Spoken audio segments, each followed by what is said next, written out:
Manufactured locally for the Carolinas. Lockdown!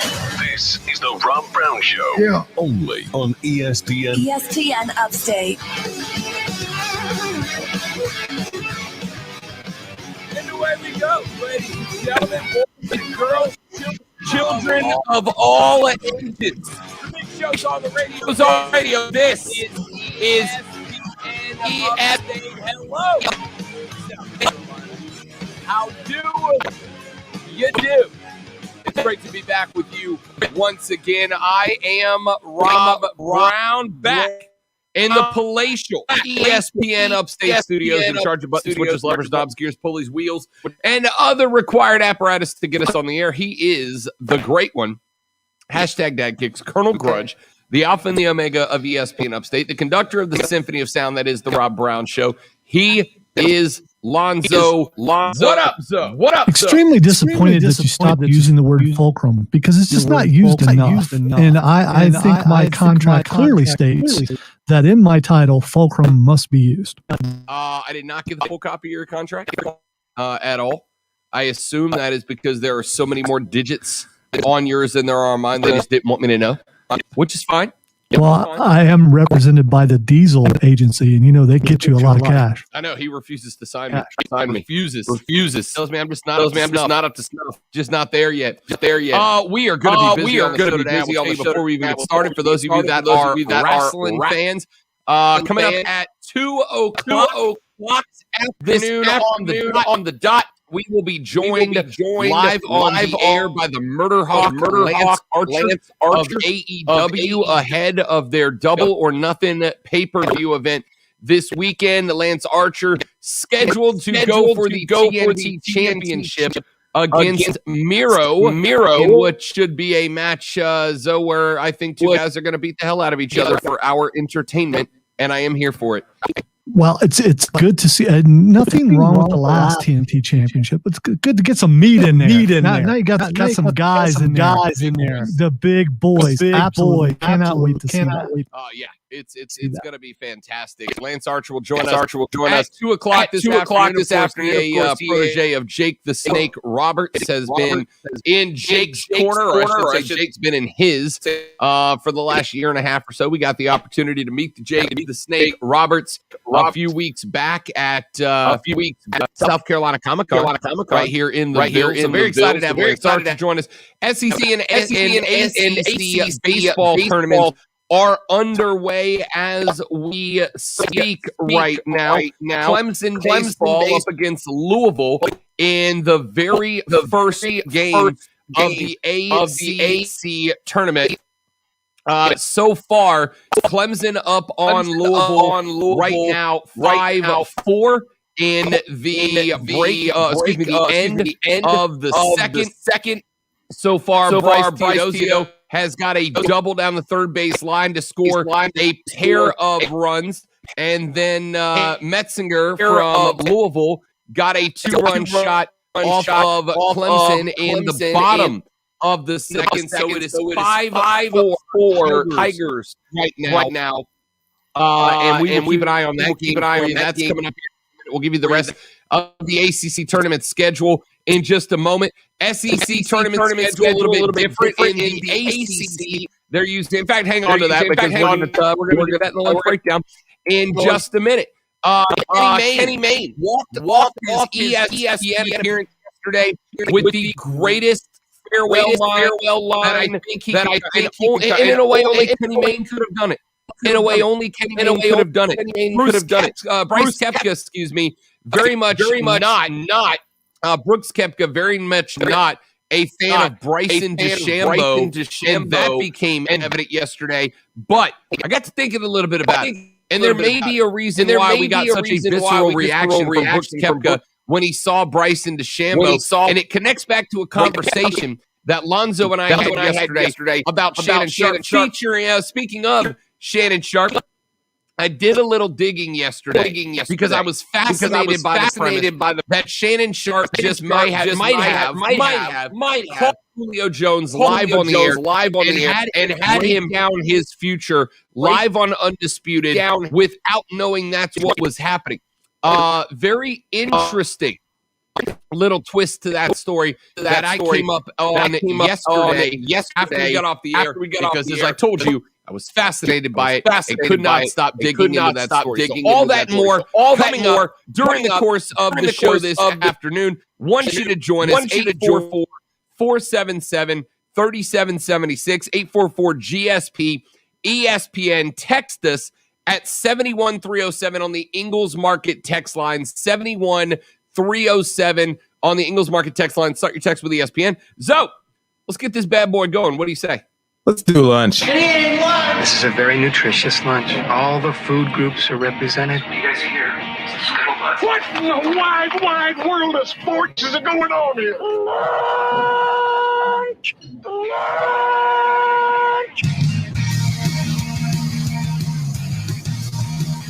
It's the lunch breakdown of 3 things you have to know before you go start talking sports with your friends, family, coworker, or the dog, whoever you spend your lunch break with. When you get to the table, this will be the scuttlebutt that you need to know. Item number 1, we mentioned it just a moment ago. The ACC and SEC baseball tournaments are underway. We got a couple of different formats going down in these tournaments.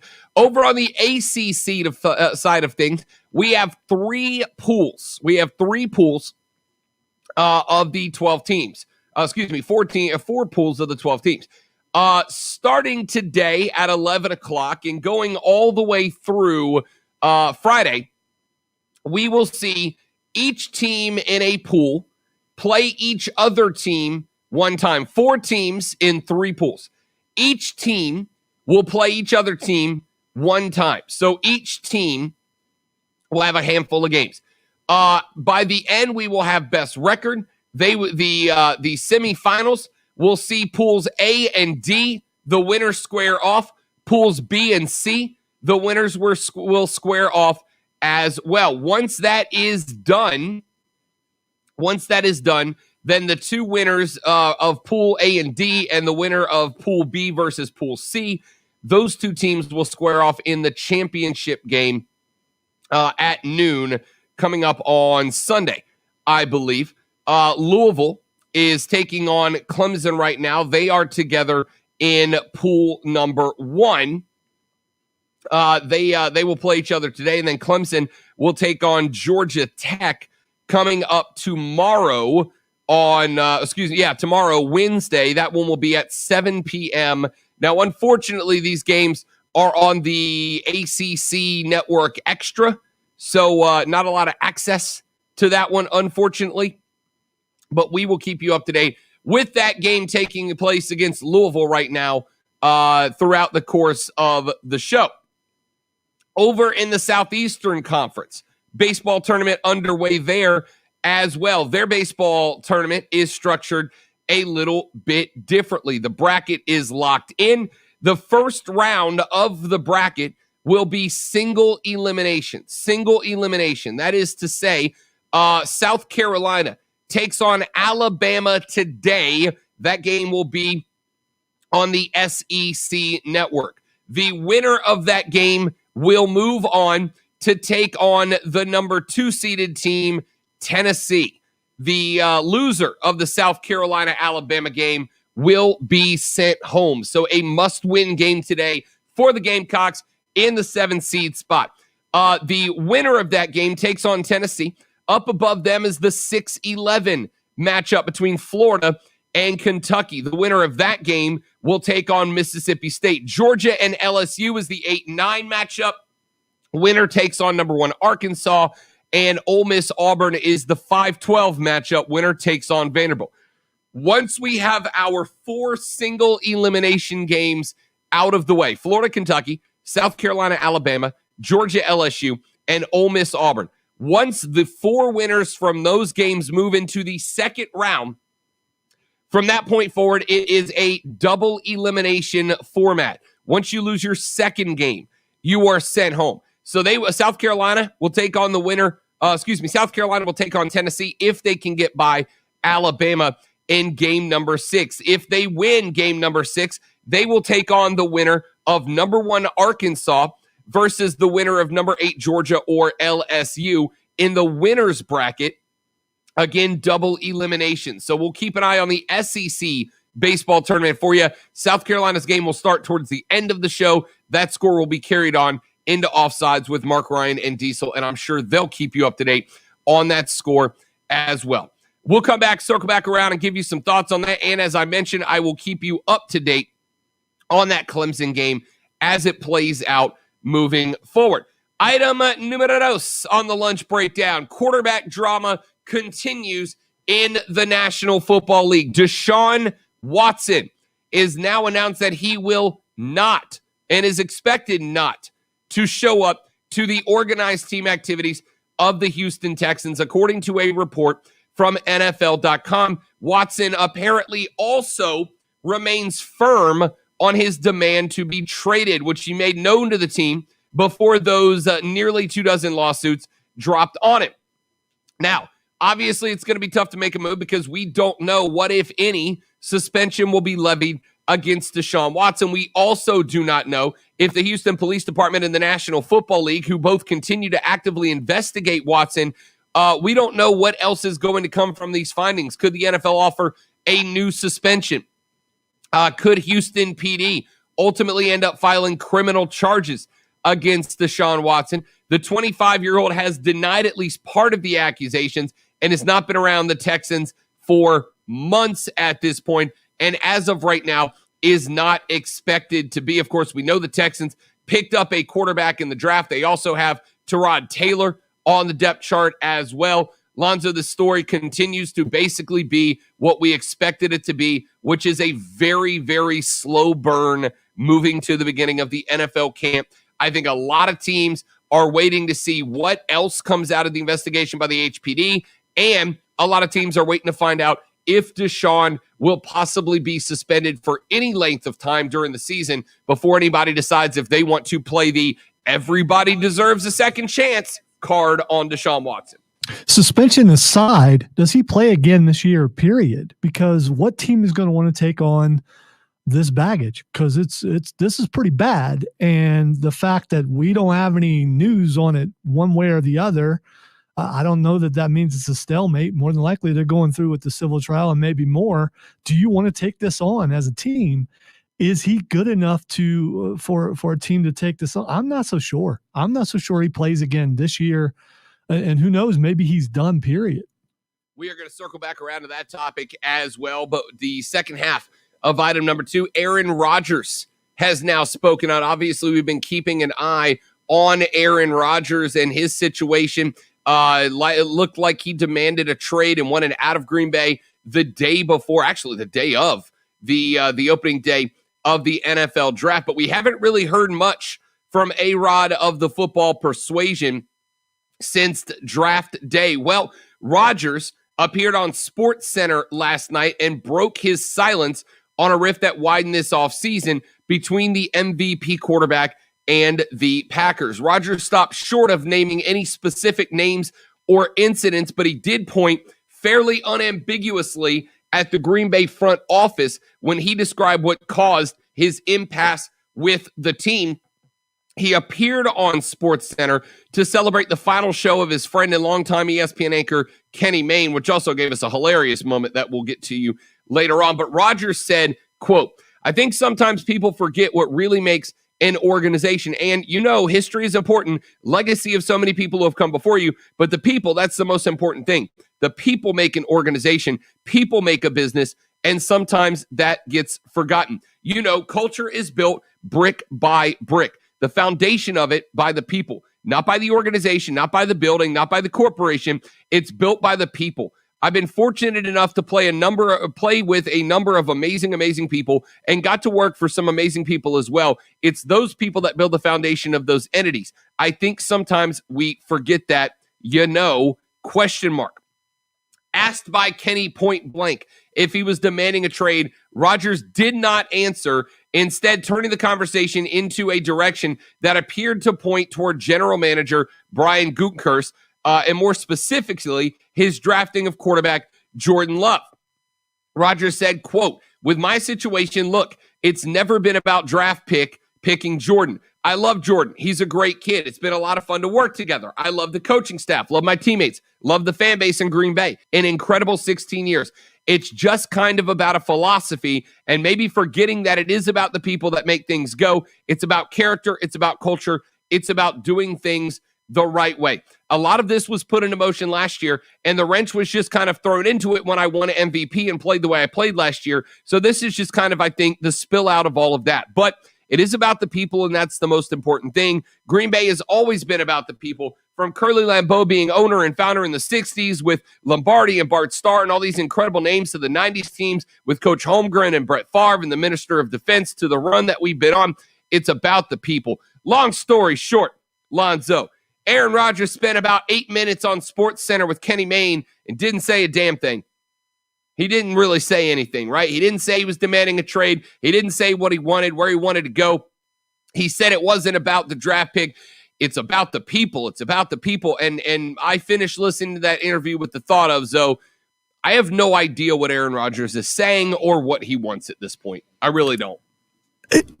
I listened to it too, and I'm trying to figure out, but I think it has to come back to the GM. I mean, unfortunately, we have to speculate without him coming right out and saying, hey, this is why I want to be gone.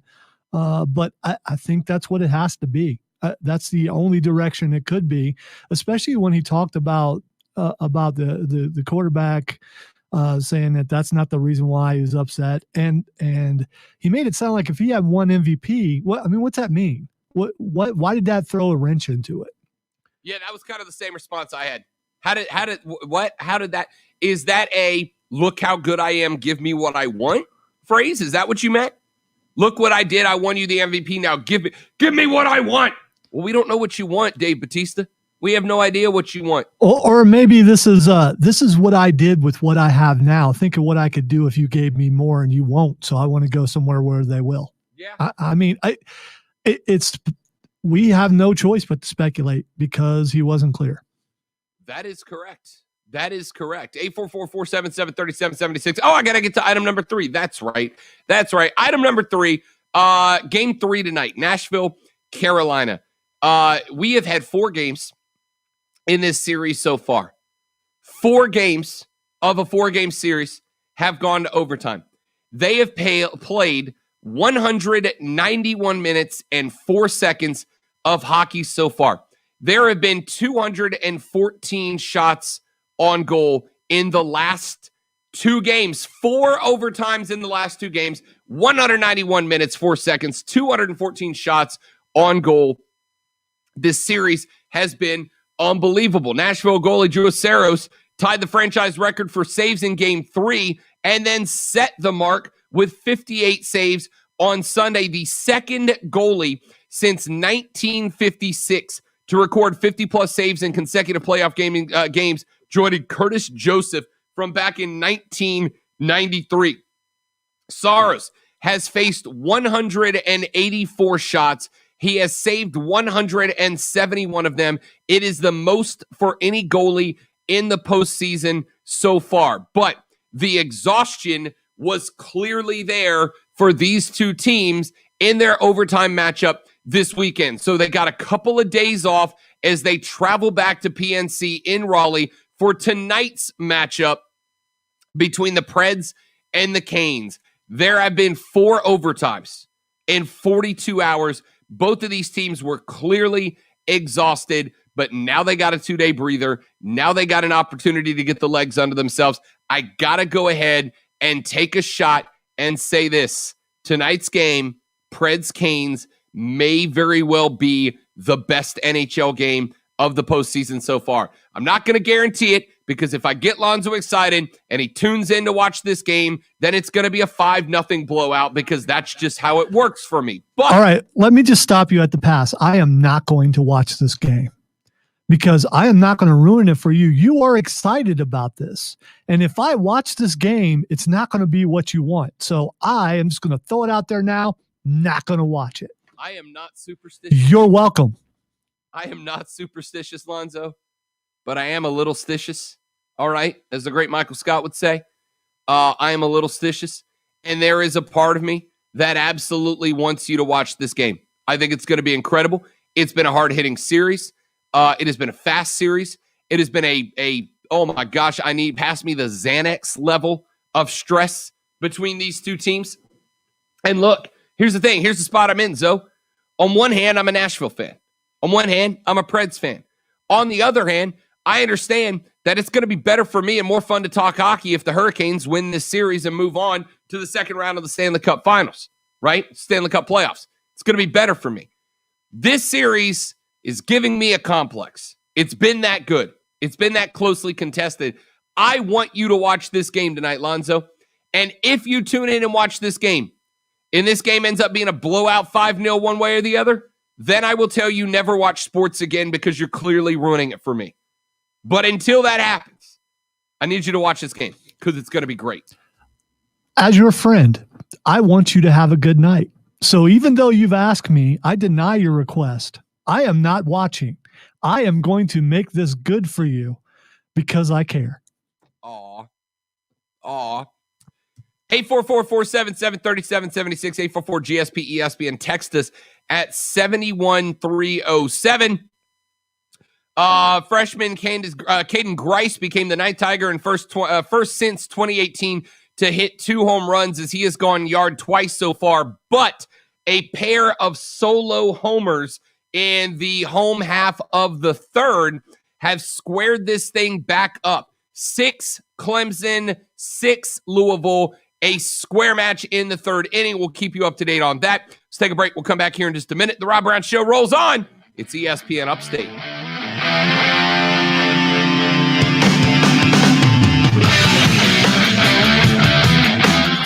The Rob Brown Show. Listen on your computer and tablet at ESPNUpstate.com. AutomotiveMap.com presents your ESPN Upstate Sports Center.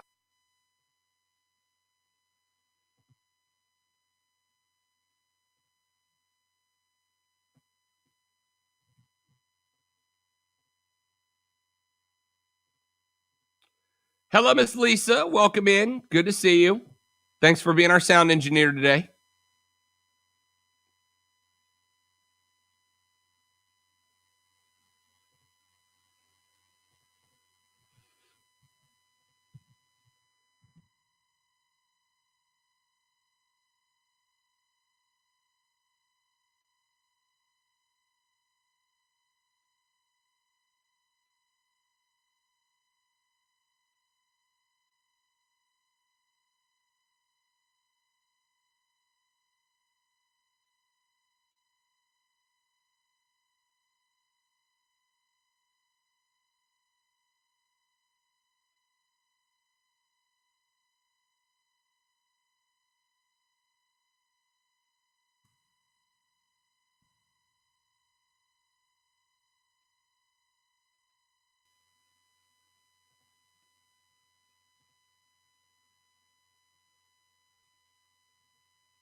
Zoe, do you think WWE will ever figure out that being attractive is not a personality for their female superstars? Like Evolution failed, so we're going to go straight to Evolution now? No, I don't think they'll figure that out. The pretty people is what makes the world go round, Rob. I mean, as part of that club, I get it. Well, I said it with arrogance. Would you say you said it as an elitist? I said it with arrogance. No, I'm not an elitist, but when you're pretty, you know you are.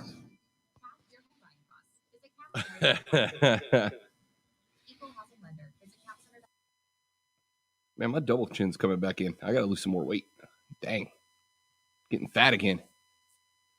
So is there a specific person that you're thinking of when you ask that question? Yeah, Eva Marie. Like all the promos for Eva Marie are like, hey, I'm really pretty. And also you should like me. Like, what? No. They just did that with Carmella. So they did it with Emma, and they did it with who else? They did it one more time, but this is like the fourth in like 5 years that they're like, this chick's pretty, so she should be a role model for you. Like, no, man.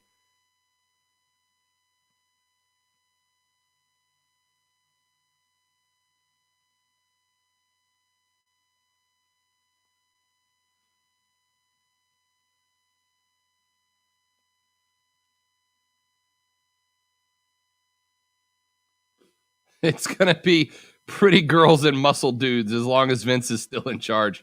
Yup. Hashtag nailed it. I don't know. There are a couple exceptions like Daniel Bryan.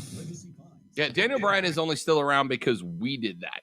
I take credit for Daniel Bryan. You should too. Daniel Bryan got too big to ignore with the fans.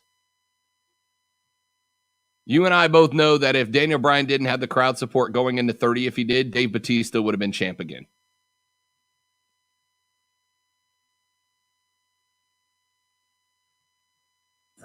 Coming back, but will crowds have the same influence when they finally return full on? With your $6.99 mattress purchase. Opinions wanted. Well, opinions are like, we'll say, everybody has one. Call 844-GSP-ESPN. Local sports talk on The Rob Brown Show on ESPN Upstate. The Rob Brown Show rolls on. This is ESPN Upstate. Rob Alonzo and you, 844-GSP-ESPN, 844-477-3776 is the number to be a part of the broadcast. Clemson and Louisville right now playing in round one, game one of the ACC tournament. We are in pool play for the first 4 days of the tournament. End of the third, it is 6-6 between the Tigers and the Cardinals, and that's where we'll pick it up. We'll keep an eye on that game for you as we move forward. Caden Grice has knocked in a pair of home runs in this game, the first since 2018, and the ninth Tiger to do so in an ACC baseball tournament game. One of them, a 409-foot bomb out over right field at Truist Field up there in Charlotte, where this tournament is taking place. And look, here's where I sit with Clemson baseball, right?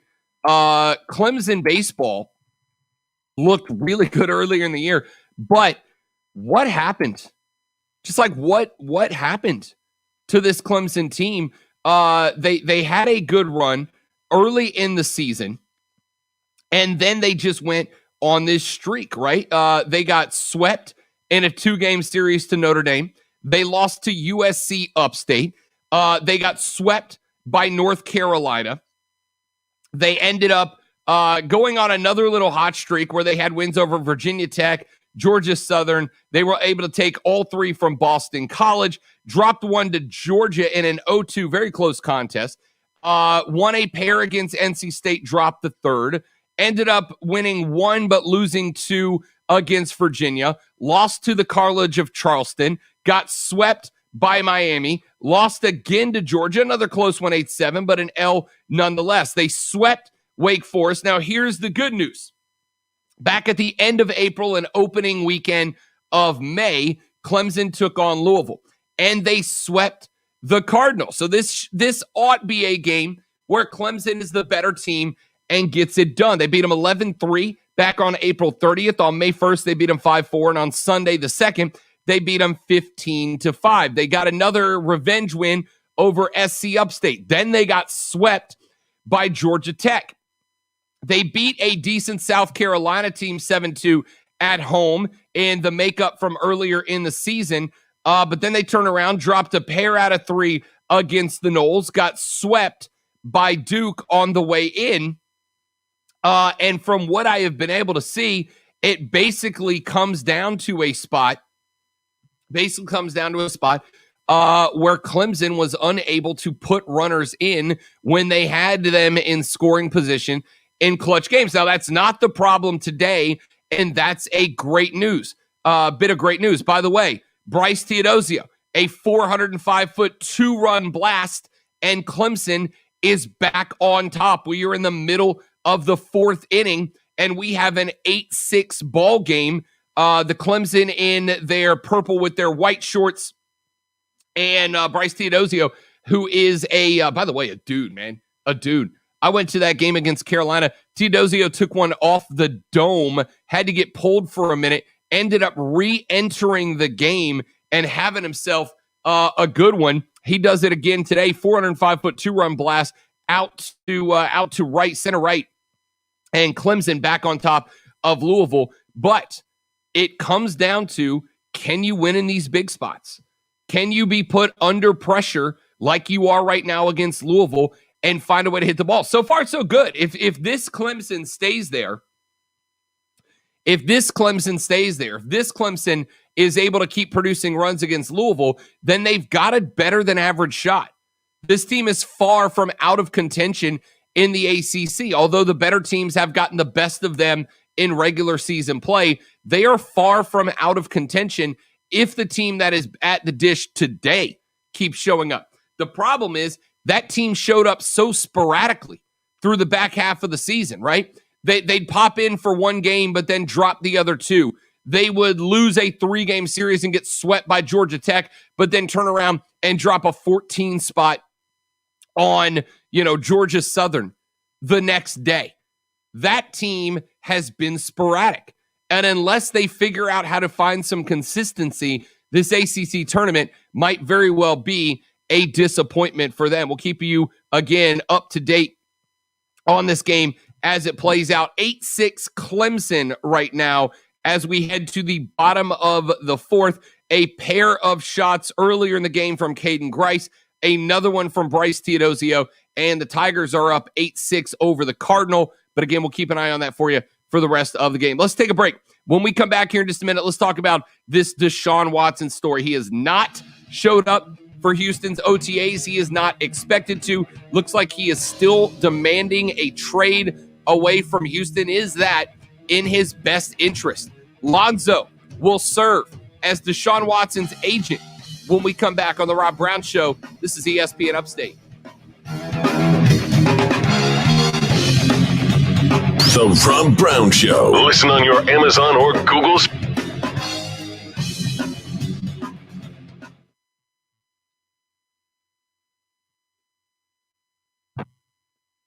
Really? Yeah, man. It seemed like it was fun to put you on the spot like that. I know how much you love being put on the spot. Those are Mark with a C type tactics. I'm not putting you on the spot. By the way, I'm seasoned thanks to Mark with a C, so I'm good.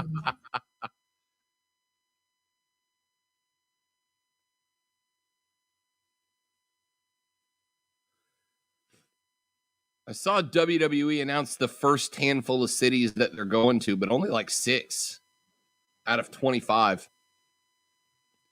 It's mostly Texas, isn't it? Yeah, there's a lot of Dallas, Houston. I suspect they're going to do like swings, right? They're not going to bounce all over the country like they used to. I'm sure they'll do like a handful in one direction and then a handful up along the East Coast, etc. It also has to do with what states are allowing what as far as attendance goes. Exactly. So it wouldn't shock me if there's a lot of Texas and Florida. Oh, yeah, there's absolutely going to be a lot of Texas and Florida. Joe, yeah, that's exactly what I was saying. There was never going to be a Daniel Bryan title except for he got so over with the fans. And I think that was an important moment in wrestling, right? Like it showed, at least to me, it showed me at that point that we as fans absolutely have the capability and the power and the the ability to make our own superstars should we so choose. And Daniel Bryan was one of those few dudes who was able to get, I mean, even if you like me and you like being in the corner of the bad guy, you still were in Daniel Bryan's corner for that whole lead up.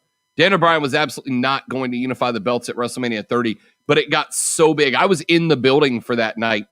I've been to a lot of matches a lot of events in the Superdome, Saints games, playoff games, 2 college football national championship games, and 77,000 chanting yes was probably the loudest I heard it outside of like a Metallica concert. Golf cart in next break. Already?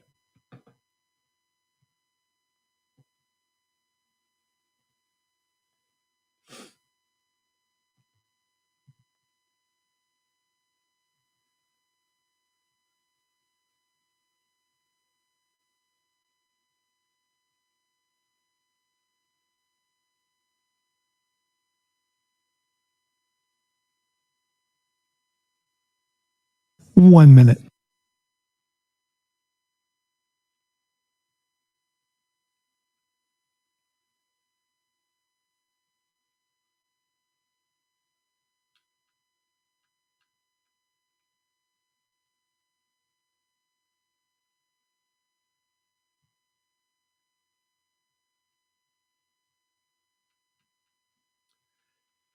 For so long, I'm such a dummy, Zoe. For so long, I just could not figure out how Asuka keeps the mask on her face without like a strap around it or something.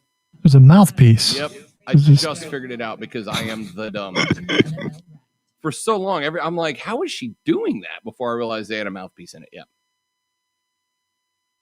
But she has to bite down on that thing, the entire way while she's dancing and stuff too. So I wonder what the mouthpiece is made out of. It's got to be like a football mouth guard, right?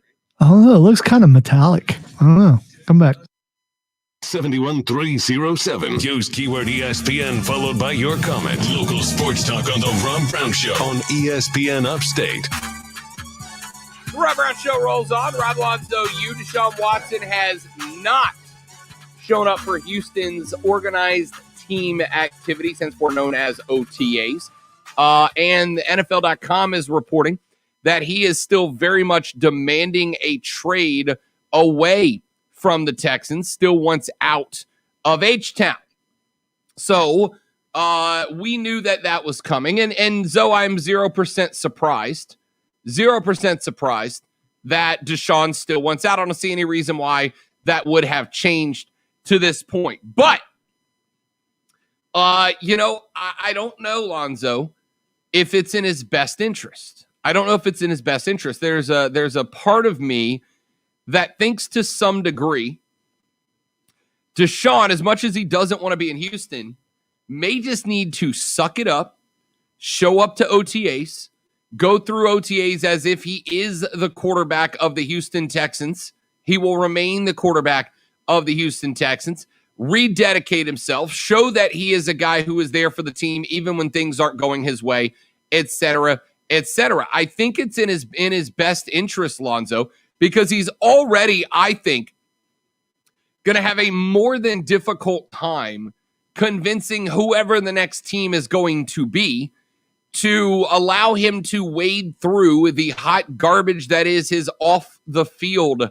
activities in order to give him, somebody will give him a second chance, but he kind of closes the window on who, even if it forces him to play one more year in Houston before demanding a trade. Zoe, I don't know about you. If I'm his agent, I'm saying show up, go to the OTAs, get through it, go through this season. Even if you get suspended, at least be on the team. And let's be honest, you're probably going to for at least some time. And show that you can put the team before yourself. Because to put Houston through all of this, and look, I can't stand the Houston Texans. I think they're a joke of an organization. All right, we have breaking news. WWE and Adnan Virk have mutually agreed to part ways. 0% shocked by that. 0% shocked by that. He was not good at his job. I'm sorry. I like Adnan when he's covering baseball for ESPN. He's absolutely fantastic. He had no business being in that role. I know you're currently watching Raw, and I noticed watching Raw last night and this morning that, and this has happened over the last couple of weeks, he's virtually disappeared, and it's been mostly Corey Graves talking. And because he doesn't know what he's talking about. Yeah, and after his first time being on, we talked about this and didn't think. I'm surprised he made it this long. I'm surprised the hook didn't come quicker. Tom Phillips is so much better than this guy. He was just a name that they threw in there, and it was so bad. How could you? I hate to see anyone lose their job, and the fact that they mutually parted ways means he got fired. Oh yeah, 100%. That they wanted him gone, and they said, "Look, man, here's how it works. We can mutually agree to part ways, or we can fire you. It's your call." And he said, "Yeah, I'll just take the walking papers. Thanks very much." No shock. He just wasn't that good. And listen, I don't look down on broadcasters because this job's not easy. All right, it's really not that easy. I've been doing it for a long time. I've seen a lot of people who had aspirations of being broadcasters get behind a mic and completely blow it. They're just not ready for the spot. It happens. But he was particularly not good. All right, so let's go back and we'll circle back around to that a little later in the show, Zoe. But let's finish up the Deshaun Watson conversation here. Deshaun Watson, if I'm his agent, Zoe, I'm telling him, go to OTAs, go to training camp, push through it, act as if this is your last season, give it literally everything you have to the point of exhaustion every single day, and show that you at least have character on the field while everybody questions your character off of it. For him to skip on OTAs, skip on training camp, still be demanding a trade with everything that is still hanging over his head, Lonzo, I think it's the wrong move. You're his agent. You're talking to Deshaun right now. What are you telling him?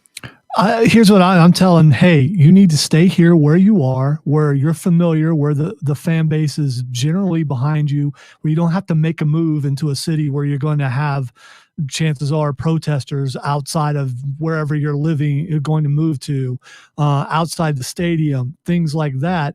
You need to stay here. And especially if I'm his agent and I believe that he's telling the truth, stay here for another year. Show what you can do on the field still. Everyone knows how good you are on the field, and just stick to your guns and stay here because the garbage and the baggage and all the stuff that's going to happen when you go somewhere else, why put yourself through that, especially if you're innocent? Yeah. Look, the question marks hang, and they're not going anywhere anytime soon. And if he is guilty, hopefully he will get his just due. Whatever that may be. But for the time being, you're still under contract with this team and you need to show up. But from his perspective, you're going to get suspended more than likely. Oh, yeah. So it's a show of good faith, I guess, to show up to camp and help the guys that are there. Help whoever's going to be filling in for you while you're gone. Show that you're a team player. If not, it's still going, hey, trade me. I don't care what's going on out there. Trade me. You look as bad as you're being portrayed. Yep, I agree. That's exactly right. Exactly right. You look already like you are selfish, like you are self-centered, like you're an egomaniac, right? The fact that you would continue to do those things when you knew there was trouble brewing, and now have an opportunity to show up and at least show that you will help the next guys, the guys who are going to have to pick up your slack if you don't get traded and you remain a Texan if you were to play. I agree with Lonzo. If I'm his agent, I'm on the phone right now going, dude, I know you don't like it. I know you don't want to do it. I know you want to trade, and I'm going to keep working to get you one and get you out of there. But you have to understand that there is a very dark shadow hanging over you right now. And people are waiting to find out what's going to happen and have no idea what is going to happen. And the more that you hold out from OTAs, the more that you don't show up and participate, the more you are going to look like someone who very much cares more about himself than the team. And if you show up and you go through OTAs, if you show up and you go through training camp, you show up and you help teach Tyrod Taylor and you help teach the new kid from Stanford and you help show them the direction and get them prepped to carry on for those 4 or 8 or 12 or 17 games that you are going to be suspended. And you help this Houston Texans team find some footing before we get to the regular season. That can only make you look better. And when next season comes to its conclusion and you are the ripe old age of 26 years old, it will be so much easier to facilitate a trade if you can keep your nose clean between now and then. It's an easy way to handle it. Easy way to handle it. All right, 844-477-3776. Your thoughts. If you are Deshaun Watson's agent, what are you telling him right now? What is your advice to Deshaun, who is apparently holding out of OTAs, who is not going to training camp, who is not having? What would be your suggestion to him? Bottom of the fourth, and Louisville takes the lead back from Clemson. It was 8-6 after the Teodosio bomb. Louisville takes the lead with 3 runs off of a pair of homers in the home half of the 4th. Lonzo, it is a freaking home run derby up in Charlotte between Clemson and Louisville right now. Yeah, I have it up on the TV here in the studio, and every time I look up, I see a home run. Unreal, man. Unreal. All right, we'll keep you up to date with that game. Let's take a break. We'll come back here in just a moment. Plenty more to talk about on the Rob Brown Show. This is ESPN Upstate. Golf Cad. The Rob Brown Show. Listen on your Amazon or Google smart speaker. Just say, play ESPN Upstate. The 2021 Upstate Golf Card is on sale. And, ladies and gentlemen, for this weekend, we have a Memorial Day sale going on for you right now. It's only, listen, this card is only $99 to begin with. And for $99, you are getting not 1, not 2, not 3, not 4, 9 greens fees at 9 of the premier state golf courses around the entire upstate. But we know that with Memorial Day coming up, it is a fantastic time to get some golf in. So for the Memorial Day weekend, you can get your card for just $75. For $75, you can get the golf card and get a round of golf at the Preserve at Verde, Pebble Creek, Legacy Pines, the Rock Golf Club and Resort, Carolina Springs, Willow Creek, Links of Tryon, Rolling Green Golf Club, and new this year, the club at Brookstone. Go to upstategolfcard.com today. You can get them through Memorial Day, but limited supplies. There are only a few available for sale at the Memorial Day price. So go to upstategolfcard.com. Get yours for just $75. It's the 2021 Upstate Golf Card.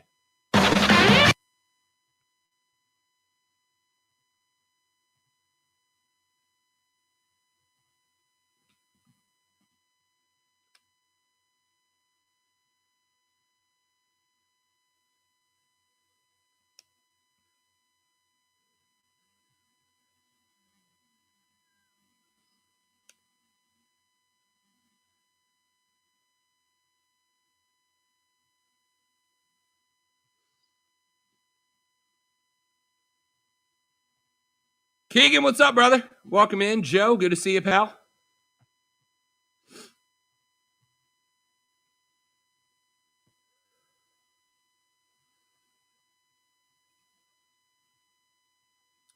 Appreciate you guys hanging out.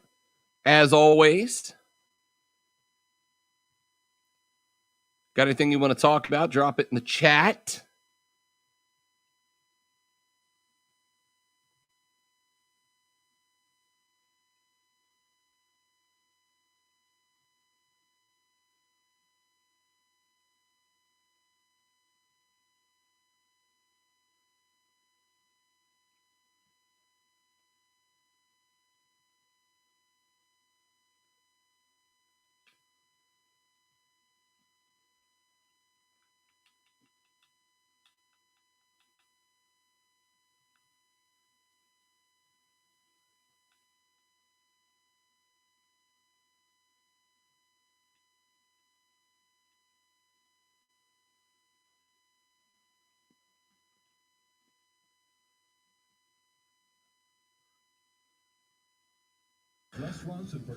So you think they bring Tom Phillips back?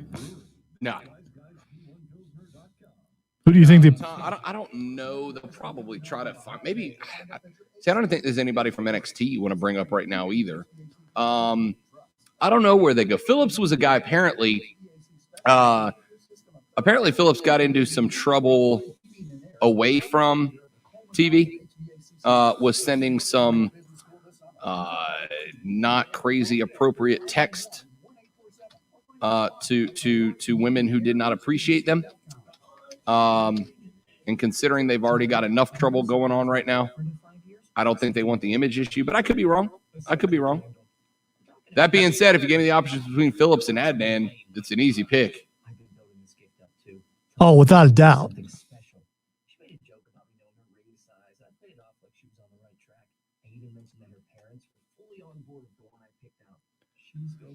Who's doing 205? I haven't watched that in forever.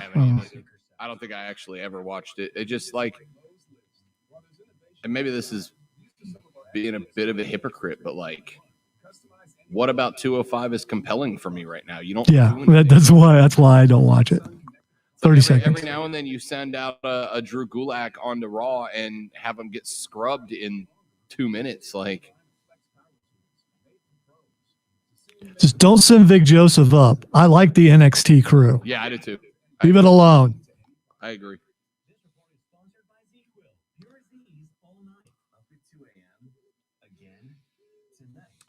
Can you, Lonzo?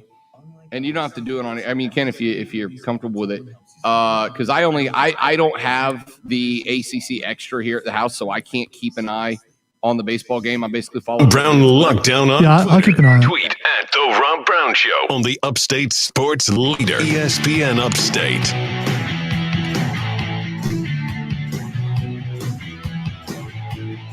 Louisville Clemson playing baseball right now up in Charlotte. It's 8-9 in favor of the Cardinal over Clemson.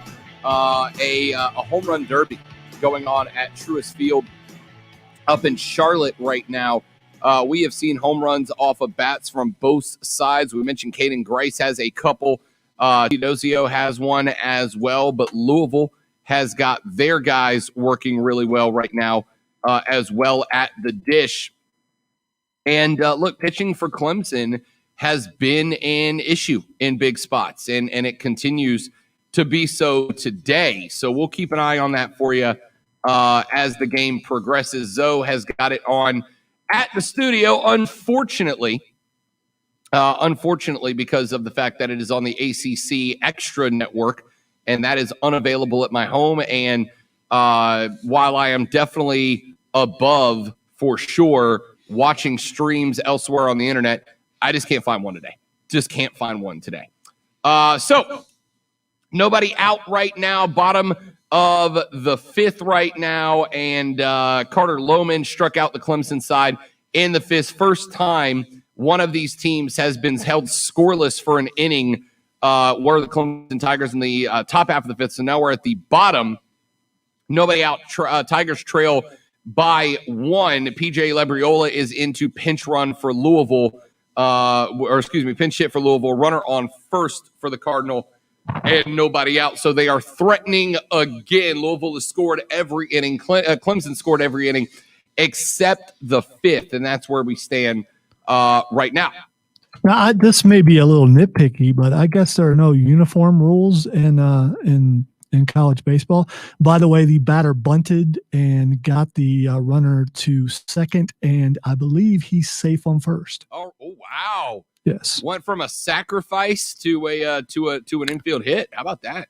It was a nice bunt over towards third base. Bunting is such a lost art, man. Such a lost art is the bunt, man. If you can lay down good bunts and move guys around. Whether it's on a sacrifice or you hit a good drag bunt, where you're leaving the box before the ball even hits the bat because you know it's going to be good. You lay down a good drag bunt, it becomes very difficult to defend, especially if you put it down the first base line where the catcher's got to come out and get it and then throw around you to get to the bag. Bunting is a lost art that there are a few teams that take advantage of it and make you pay, and Louisville's one of those teams. So the reason why I was asking about the uniform, quite a few of the Louisville players have their top two buttons down. I don't know if it's a thing or what. I would think that would be a uniform violation and they should be penalized for it. I don't know. It's baseball. I mean, baseball does stuff like that. I'm sure it get from Pee Wee all the way up to our Little League, all the way up to the majors, right?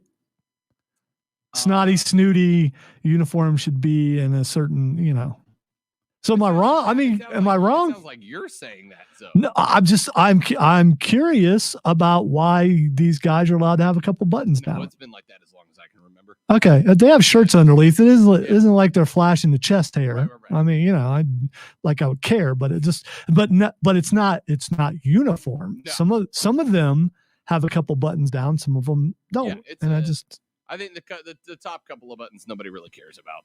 Okay. I don't think they've enforced that at any level in years. That's the look I rock too. Backwards cap, top 2 buttons undone. But the question is, do you go with the pants down to the cleats, or do you go with the old school baseball look where the pants end under the knee and you got the tall socks on? That's the question. You mean the capri pants look? Yeah, baseball pants. Okay. Do you go floor length pants, or do you go traditional baseball pants? Capri pants. See, I was a low pants guy. I took the pants all the way down to the cleats.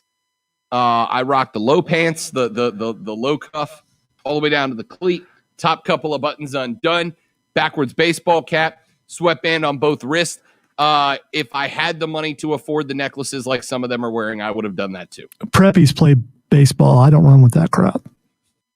Preppies play baseball. Okay, AC Slater. Good take.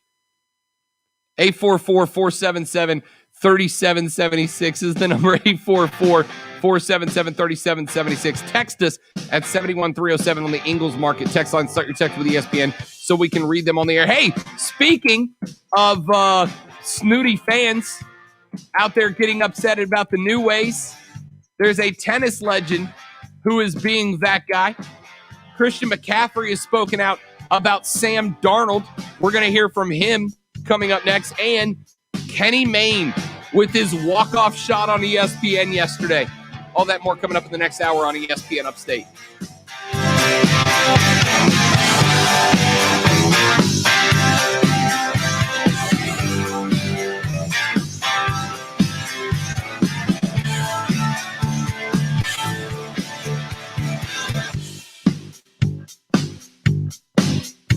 ESPN Upstate, WYRD Greenville, WORD Spartanburg, W249DL Greenville, W246CV Spartanburg, WFBC FM HD3. An Odyssey station. AutomotiveMap.com presents your ESPN Upstate Sports Center update, powered by The Score. After an off day yesterday, the Atlanta Braves, they get back at it this evening as they are set to open up a series against the Braves. We'll see how many home runs are hit during this series. The Braves lead the major leagues with 78 home runs, and they hit a franchise record 15 in their 4-game series against the Pittsburgh Pirates. For the Red Sox, they hit 2 home runs on Sunday when they last played against the Philadelphia Phillies. They rank second in the American League with 65. The pitching matchup for this evening, Charlie Morton will get the start for the Braves. The right-hander comes in with a 2-2 record, a 4.60 ERA. It is going to be Garrett Richards getting the start for the Red Sox. Download the Score app today, lightning fast sports alerts so you never miss a thing. It's why the Score app is one of North America's most popular sports apps. With your ESPN Upstate Sports Center update, I'm Matt Pauley. All right, so I'm guessing there's a Central Time thing mixed up, but Lance Archer is on the phone. My job is not to come in here and talk only about the sunshine and the rainbows. My job is to take a look at every aspect of what's going on with your programs. He is standing by. And to give you my opinions on them. I don't think I have been negative about South Carolina at all. I think I was negative about the hire of Shane Beamer when there were people that I thought would be a better fit for the job. I have told you what I think my silver linings are. Heck, that's half the reason I had Steven Garcia on, because Steven Garcia is one of the guys that is a big chunk of the reason that Shane Beamer is in as the new Gamecocks head coach. The players love him, but it does not take away not entirely from prepared. all of the other things that have to be considered. Yes, I do have to look at similar situations in other parts of the country. I'll just turn you down and interrupt. Hey, Greenville, Spartanburg. Catch the Rob Brown Show weekdays noon to 3 on ESPN Upstate. Sometimes reaching the radio is hard. I'm real comfy under these covers and I can't reach the radio. Then throw on a robe and get out of bed. Well, I never. Then maybe you should. Alexa may be sassy, but she can help as well. Just ask it, I will play the radio for you. When you can't reach the radio, ask Alexa to play it for you. Alexa, play ESPN Upstate. Okay. And listen to the Upstate sports leader without moving a muscle. Great idea until atrophy sets in. ESPN Upstate. Warning. And check this out. For an official Rob Brown lockdown. Represents being real. Yeah. Real, unfiltered sports talk manufactured locally for the Carolinas. Lockdown! This is the Rob Brown Show. Yeah. Only on ESPN. ESPN Upstate. Rob Brown Show back on your radio. This is ESPN Upstate. Welcome back.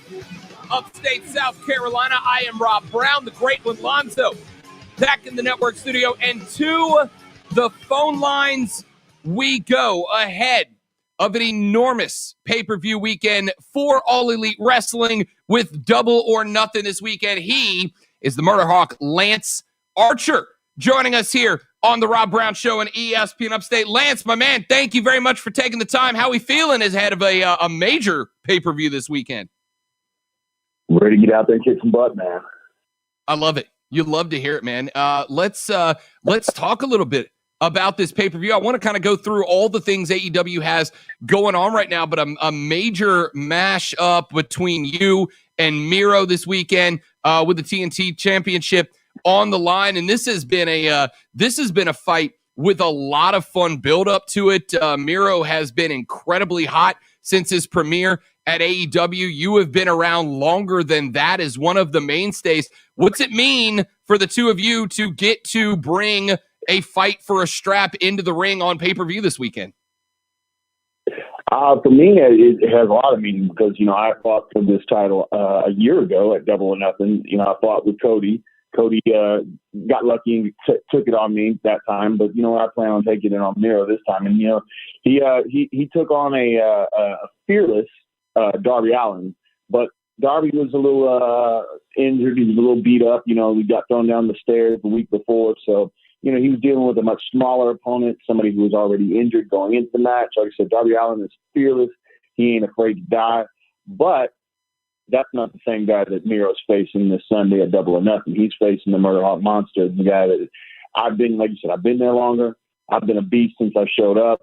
I've been hot since I showed up, and I'm going to be even hotter on Sunday when I take Miro down and take that TNT title.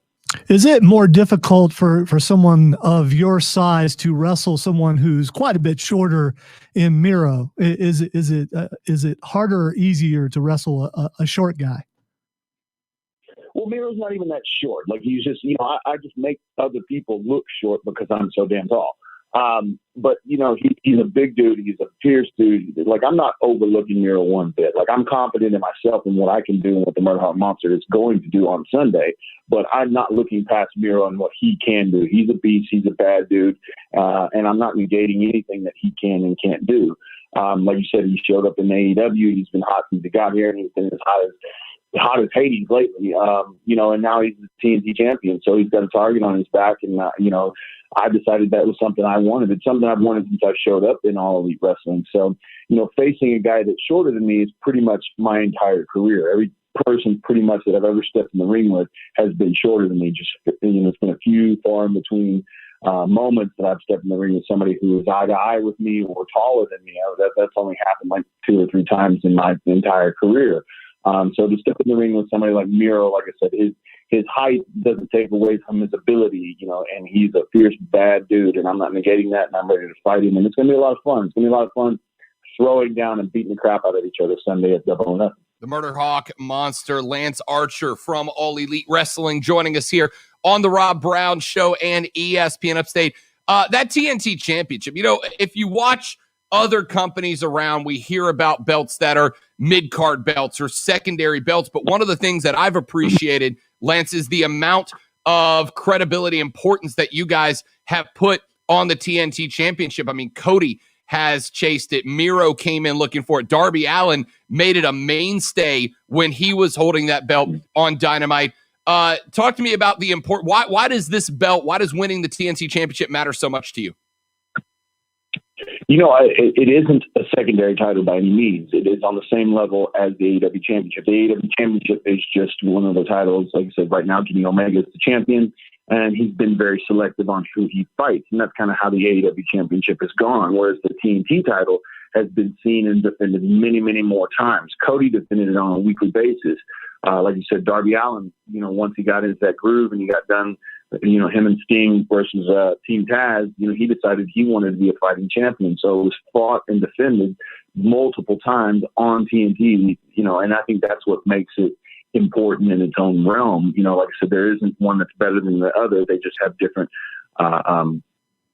ways of going about things. Like I said, Kenny Omega is very selective on who he fights. He's had an ongoing battle with Moxley for a long time. He's got a triple threat against Orange Cassidy and Pac at the pay-per-view this coming Sunday. But the TNT title itself, like I said, has been defended against so many guys. One of the best champions that the company's ever had for that TNT championship was the late, great Brody Lee. Like I said, Cody defended it honorably for a long time against so many guys. He got lucky when he beat me for it. We were the inaugural fighters for that TNT championship, and then Darby Allin, like I said, defending it as he did, and then Miro taking it the way he did from Darby Allin, making a statement, and I think this Sunday when he and I fight, we're going to give them, that monster fight, that battle, that Godzilla versus Kong feel that, I don't know if it has really happened in AEW as of yet, as far as a pay-per-view is concerned and as far as the title is concerned. And that's exactly what we're going to do on Sunday, is we're going to give them that monster fight that nobody's ever seen before. A couple of weeks ago here in South Carolina at the South Carolina Comic-Con, we had Jake the Snake Roberts here. What's it like having a legend like that in your corner? It's great. Jake, like I said, I've known Jake for a really long time, and I've seen Jake at some of his more down times in life. And right now, the entire time that we've been together on All Elite Wrestling AEW, it's been one of the best times in his life. He's clean, he's sober, he's taking care of himself, and he's helped me tremendously, and he's helped a lot of talents behind the scenes, because of the wealth of knowledge that he has. But as far as me directly, because I have that direct access with him, one of the biggest places he's helped me with are my promos. The MurderHawk Monster knows exactly what he does when he steps in the ring. I can get in there and kick everybody's butt very quickly, very easily, and I'm very confident in that. Getting on the microphone was always something that I had to learn and grow with, and he was very helpful and has been very helpful, and I think that's shown through in a lot of the promo segments that I've had opportunities to have on Dynamite, Dark, and Elevation. And I think that's when he's been the absolute most beneficial for myself. And he still, as far as wrestling is concerned, has a wealth of knowledge from the time that he's in, he's a Hall of Famer, he's an icon of the business. He's a legend in every sense of the word. And the fact that I've had him as my manager by my side the entire time that I've been with AEW has been beyond invaluable. Lance Archer, the MurderHawk Monster from All Elite Wrestling, joining us here on the Rob Brown Show and ESPN Upstate. Lance, and one of the things that I've been very pleased with out of AEW is the fact that you guys have put so much forward into growing young talent, new talent from around the world. But there's also these legends there, Dustin Rhodes and Sting, who is back. I think all of us thought Sting was one of the greats of all time. Jake the Snake Roberts, all these guys are showing up that are legends, but they're not just there for themselves. They seem to be really working towards bringing up another generation of great wrestlers. What's that like being on the inside of that? Yeah, it's amazing. There's no other word to say but amazing. And I think a lot of what you see from the legends of this business, all the names that you just mentioned, is their ability and willingness to help that next generation, that younger generation.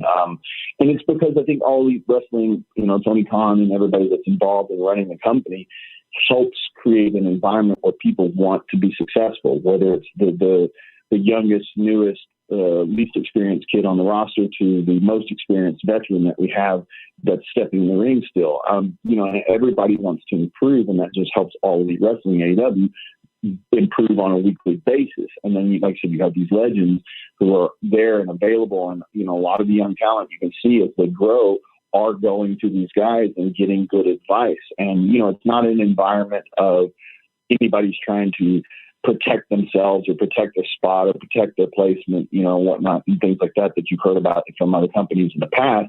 It's a place where everybody's trying to help everybody grow and get better. And like these legends that are there, from like Jake, who's with me, the Arn Andersons, the Dean Malenkos, the Billy Guns, the Dustin Rhodes, the list goes on. Jerry Lynn, I could just go on and on as far as the amount of people that are backstage and helping each other. And then the talent themselves, we watch the product and we see each other and we help each other. And I think, the guys are helping the girls and the girls are helping the guys, and everybody, it's just got that awesome growth mentality. And I think that's what's helping AEW, especially through the craziness of the world over the last year plus, has just continued to grow and get better. And it's only going to get better as things keep going on.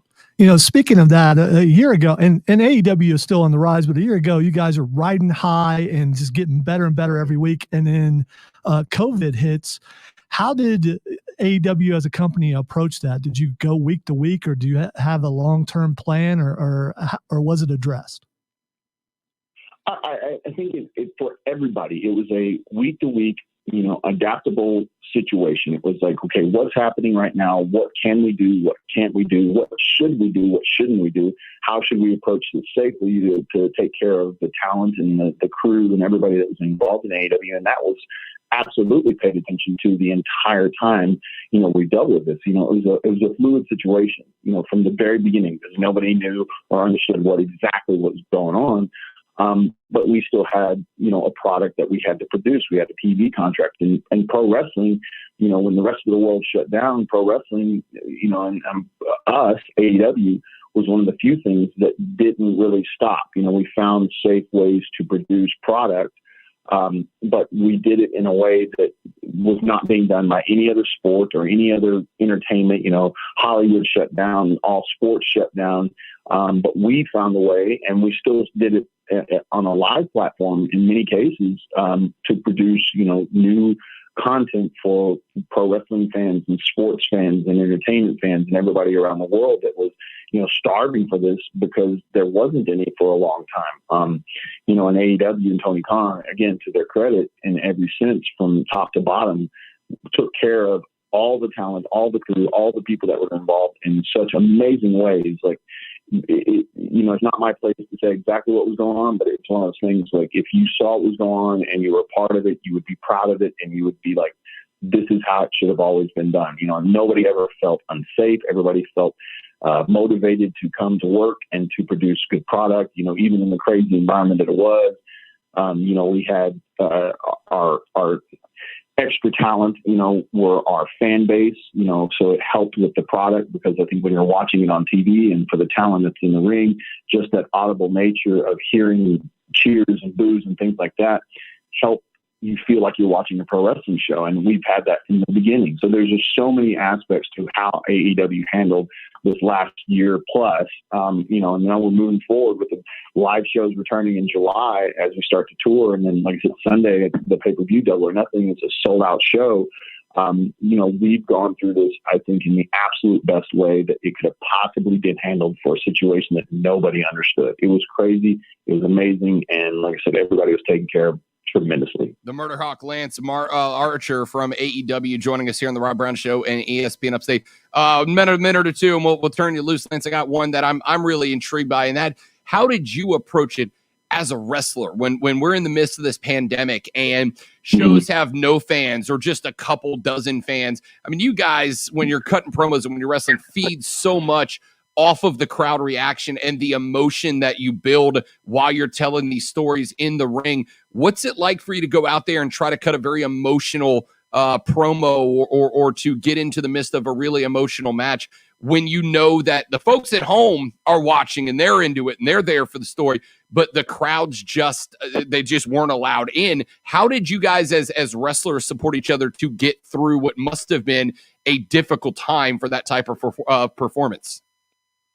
Yeah, man, that was one of the biggest learning curves, I think, for everybody in the wrestling business, especially, anybody that was doing TV wrestling. I go back to, like I was saying, us having all the guys and girls that were coming to AEW and they're looking for an opportunity to get a job, but then they're also being a part of the product on a weekly basis to help, like I said, with that audible nature, that energy that we do feed off of, like you said. But, we also learned it. I think it helped change the business and help people learn to wrestle for TV, which is a whole different environment than just wrestling for a live audience. You know, when you just wrestle for a live audience, you're just performing for that live audience. But when you're performing for television, you've got all these TV cameras here, there, and everywhere, from, you know, your main hard cameras to your guys on the floor with their cameras, to the jib cameras, we have the corner cameras, which, you know, I've kind of taken upon myself to make my own, the MurderHawk cams, as I like to call them, you know, and it's just finding those ways to connect with your audience, knowing,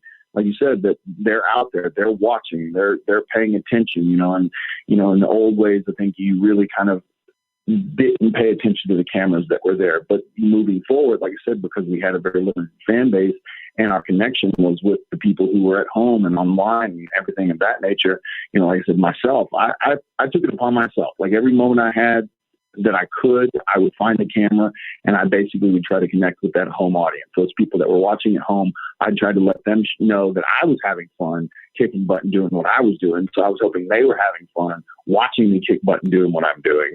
And so that was one of the biggest learning curves. And as far as those emotional promos, like I said, you have to find that emotion in yourself. I think part of doing stuff like that, like you hear people in acting schools and places, you know, they do this in the mirror and they see themselves and they feel those emotions and they try to think of things that made them feel that way throughout their lifetime, you know, whether it was, you know, losing a pet or, you know, getting your first car that made you happy or whatever the, you know, emotion that you had, and you tried to feel that emotion and draw off it so that you could deliver that in the promo that you were giving to, like I said, primarily a television and online audience. And like I said, we had our guys and girls who were amazing, who helped just keep that energy alive by being there live for us. And then as we slowly started to bring back some live fans, you know, I mean, I think Jericho's talked about it, like the first time hearing actual people sing his song, even though it was like 500 people, that's it, was just, he said it was like it was 10,000 people singing it because it had been so long, and that emotional connection of just hearing it live and in person was so different. And I think this Sunday, man, 5,000 plus people in Daly's Place sold out for Double or Nothing. It's going to be insane. He is the MurderHawk, Lance Archer. You will see him in a TNT Championship title match this Sunday at Double or Nothing against Miro. It is going to be an absolute slugfest. I know for Zoe and I, we can't wait, Lance. I know you're very excited as well, man. Thank you so much for the time, but we'll get you back on when you are a TNT champion, pal. For sure. No, don't let your audience forget that Dynamite airs 10 p.m. Eastern on Friday night instead of, you know, Wednesday. Normally we're on Wednesday, but this Friday we'll be on at 10 p.m. Watch that, you know. Yeah, absolutely. Dynamite this weekend on Friday. Lance, man, thanks so much. Pleasure to talk to you, bud. Can't wait to do it again. Absolutely. I appreciate you guys having me on. Absolutely. That is Lance Archer, the MurderHawk monster, up against Miro this Sunday for the TNT Championship. We are back right after this. Rob Lonzo, couple of fanboys, and you on ESPN Upstate.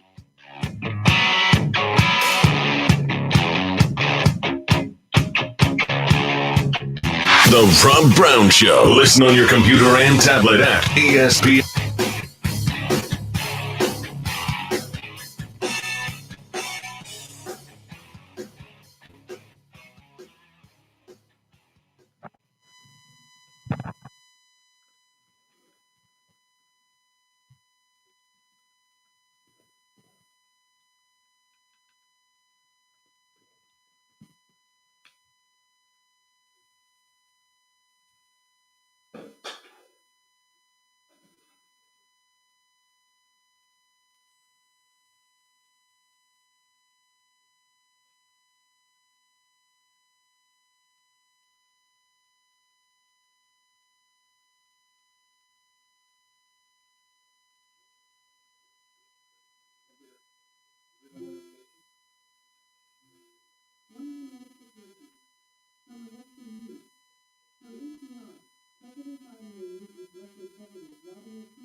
Yeah, I know.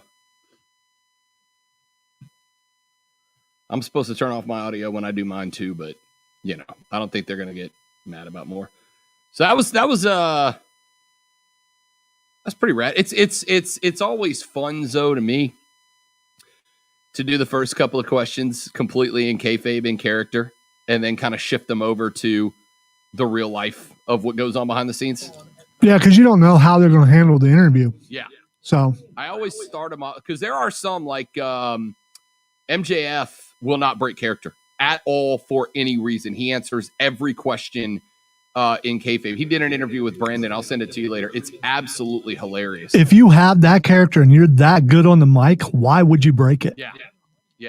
He never breaks character. Most of the guys that I've talked to are comfortable. And when you ask them about matches, like directly matches they're in, they'll speak about it in kayfabe. But once you start talking wrestling behind the scenes, they kind of break that. MGF did, and I'm trying to think of who else. I had one. Who did I have? I had Roman Reigns on in like the very early days of the Shield, because him and the Usos are all from Pensacola, where I was living before I came here.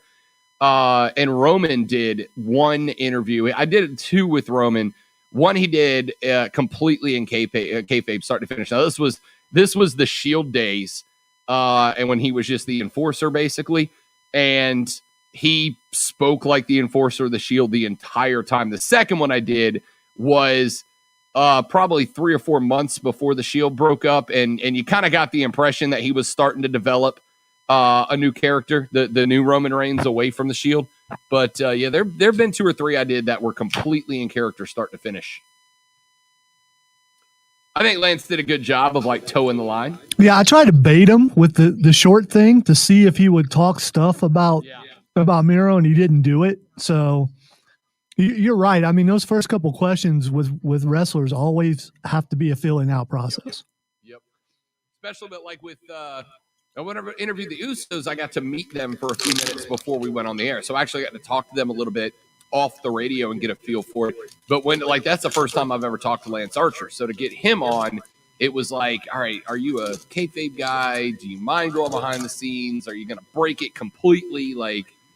And I think that's one of the things I appreciate about AEW is the characters are, in WWE, most of it's this way, but like the characters are true to life versions of themselves, maybe exaggerated. So it's not, when they break kayfabe, it's not really like a full break. Yeah, I listened Jericho's last podcast. He had the Gun Club on there, and I forget which one of them got hurt like right away. So he felt like it was his job to go out there and cheer as hard as he could for 2 hours straight. And he talked about how exhausting it is to go out and do that when they had no crowd. But he knew how much the guys in the ring needed it, which I thought was really, really cool. All right, 20 seconds. Looks like the Cardinals are breaking this thing open. Yeah, it's 13-9 in the bottom of the 6th, I think. That arrow facing down means the bottom, right? Correct. Sports talk brewed locally. Oh my God, a hipster! Bring him a microbrew, quick! This is the Rob Brown Show on ESPN Upstate. The Rob Brown Show back on your radio. It's ESPN Upstate. Rob Lonzo. You thanks to Lance Archer, the MurderHawk monster, for joining us in the last segment to talk a little wrestling with us. It's very cool. So we were talking about this off the air for just a second. But kind of a cool experience when you get to talk to these guys for the first time. And one of the things that I've really enjoyed about AEW is that these characters that they have created are, they're kind of exaggerations of who these guys are in real life. And it allows them to talk with shows like ours about wrestling away from wrestling. And it doesn't really break kayfabe or the theater of it all. We asked him about the match against Miro, and he talked about how he was going to go out there and thump him, and he feels confident that he can kick anybody's ass any day of the week, no problem. But then when you start asking him about behind-the-scenes stuff, he can talk about it and give you that perspective and give you that conversation without feeling like he is, pulling back the curtain too far and breaking the theater of the mind, if you will. which is why those conversations are always interesting to me. You talk to an actor who's coming off of a movie, and they just are what they are. But these characters, for weeks and weeks and weeks and weeks at a time, got to toe that line, and I thought he did a really good job, man. Super, super nice guy, super nice to talk to. Yeah, and if you're watching the stream, you would notice right away that I didn't lean back in my chair. If I lean back in my chair, it means I'm concerned that maybe someone's going to say some things that they should not say. And I never got that, you don't know. Like you said, you hadn't talked to him, I hadn't talked to him. And we were expecting him an hour from now, not right then. Yeah. So that also was good for me because I didn't get nervous. Because I had no time. It's like, what? Oh, okay. But yeah, I don't think I've ever been a part of a bad wrestling interview. Well, and this is the first AEW guy that I've got the chance to talk to. We were supposed to a few weeks ago get Hangman Adam Page on the show, but he knew I was on vacation and he wasn't going to come on the air if I wasn't here. Correct. And I get that, and I don't blame him. Yeah, exactly right. He knew who butters the bread around here. And when we told him that Zoe was going to be out, he's like, "All right, let's push it off." The young lady, Erin, who I was working with from AEW to set that up, emailed me early this morning and was like, "Hey, we've got Lance Archer available this afternoon if you want to get him on." And I'll tell you, like, ordinarily when we do these interviews, and you try to set them up, and this is really with guys across all sports, it can be tough, right? Because they're working in windows. Because I promise you, we're not the only interview Lance Archer's doing today, right? Like, he's probably on another one right now as they promote around the country for Double or Nothing. It's hard to build these windows. So when I talked to her this morning to try to set this up, and she was like, all right, 2 o'clock, 1 o'clock Central, which I guess maybe she had thinking about it, Zoe, I think maybe she had the time zone backwards, right? Because she's also in Eastern. So I think maybe she had the time zones backwards because we were expecting them at 2, which is what I set it up for. And she said 1 Central, which I thought was fine, but he called us at 1 Eastern. Whatever, it doesn't matter. We got him on. That's great. But when I talked to her, she's like, yeah, we'll get you this one. And then, probably after next week, we can get you set up. She also told me, Zoe, that there is a better than average chance that in the next 3 to 5 weeks, we'll get Jericho himself on the show. And no, we won't. To the Lion Killer. No, we won't. Yeah. We will not. Well, how are you going to come at me like that? No, because that one would kind of scare me, I think. Nah. We got this. So anyway, thanks to All Elite, thanks to Aaron, thanks to Lance Archer for joining us. Hey, if Jericho comes on, we can play his music because it's his music. It's his music. Are we going to sing to him as he comes on? I don't know, man. I don't think I can. I mean, like, if I'm in a group, but are you really going to go one-on-one with the lead singer of Fozzy as a Fozzy song? No. Well, you don't want to sing it good. I mean, I mean, you don't want to sing it better than him, so I'll have to back off a little bit. But yeah, I have to back off a little bit, but that's fine. I mean, it's just something to think about. Anyway, thanks to all of them for getting us set up with that. All right, let's take a break real quick. Let you know that Clemson baseball now deep in a hole, unfortunately. Adam Hackenberg went deep, a solo shot, which set an ACC tournament record. Clemson and Louisville had combined to hit 9 home runs on the day, and then Alex Binelas from Louisville added home run number 10, a 2-run shot to left center. A 3-run shot to left center, and the Louisville Cardinals now lead 13-9 over Clemson. So a day in which let me update. Oh, you got more. We got to tell me there's another home run. It's now 14-9. I didn't see how they got the extra run, but it is 14-9. 14-9 now in favor of Louisville. So the day that the bats awaken for Clemson, Louisville has decided to go full home run derby on us as well. Game is far from over. What are we in the bottom of the 6th now, Zoe? We're headed to the top of the 7th. Bottom of 6, yep. Bottom of the 6th, 14-9, in favor of the Cardinal over Clemson. We'll keep you up on that game as we head towards its end. South Carolina and Alabama. First pitch coming up in 27 minutes. The first game of the SEC tournament is single elimination. So it is win or go home for the Gamecocks today. We'll give you that game as we get closer as well. When we come back here in just a minute, look, it's not a full segment, but Kenny Mayne is my hero. I'll tell you why when we come back on the Rob Brown Show on ESPN Upstate. The Rob.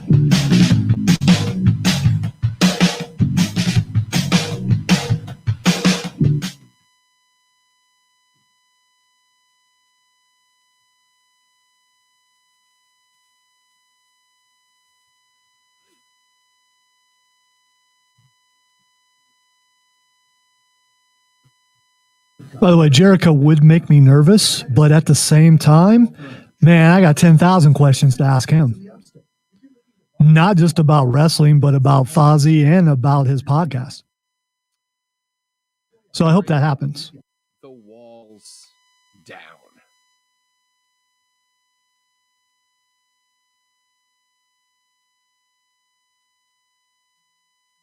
You ever put a coworker in the walls of Jericho?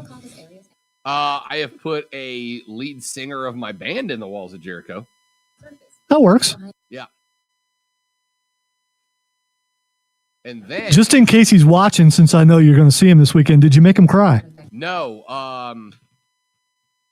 We were at the beach, and I thought it would be hilarious. Oh, and it was. It was very funny, except for then about 2 hours later, Zoe, I was laying on the sand, enjoying some sunshine, and he decided to demonstrate to me that he knew how to do the Macho Man flying elbow, except what he did not remember is that it's supposed to be fake and not, actually drive your elbow, and he cracked 2 of my ribs, Lonzo, in doing so, and I can tell you, and I mean this, there is probably worse pain on earth than getting cracked ribs, but I would put it towards the top because everything hurts for about 3 to 5 weeks when you have cracked ribs.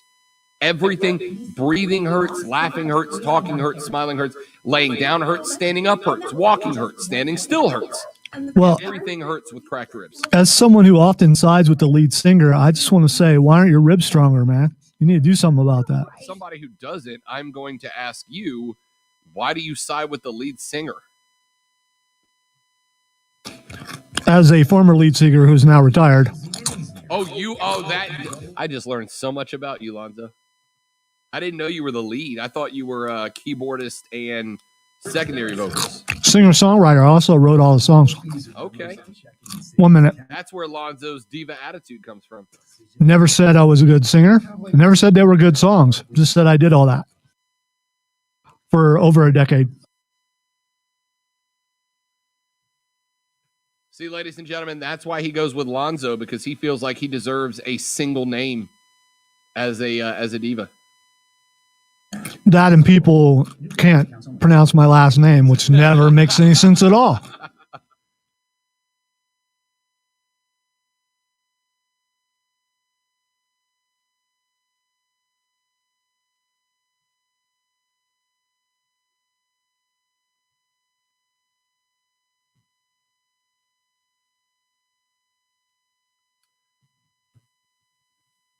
I have noticed that Clemson baseball has stopped. Oh, it was another home run. Home run number 11. Oh, no, it wasn't. It was home run number Real, 10. unfiltered sports talk every weekday noon to 3. This is the Rob Brown Show on ESPN Upstate. The Rob Brown Show back on your ready. Enjoy the Facebook stream at facebook.com/ESPN Upstate. Facebook.com/ESPN Upstate. Kenny Mayne. Kenny freaking Mayne. One of, honestly, the more I've thought about it, and I don't think this is knee-jerk because last night was his last night on SportsCenter. So, but Kenny Mayne, I think, is my favorite SportsCenter anchor of all time. Just because he's so dry, yet also off the wall at the same time. He's just got this personality that you can't not laugh at what he said. So yesterday, for his final show, he gets the interview. With Aaron Rodgers. It's the first time that Aaron Rodgers has spoken publicly since NFL opening draft day, when he allegedly demanded a trade. And Kenny Mayne put the screws to him a little bit. Are you demanding a trade? Exactly why are you feeling this way about the Packers, et cetera, et cetera, et cetera?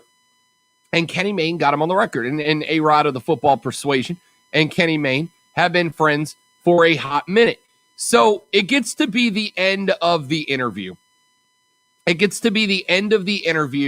And Kenny Mayne is talking his parting thoughts with Aaron Rodgers.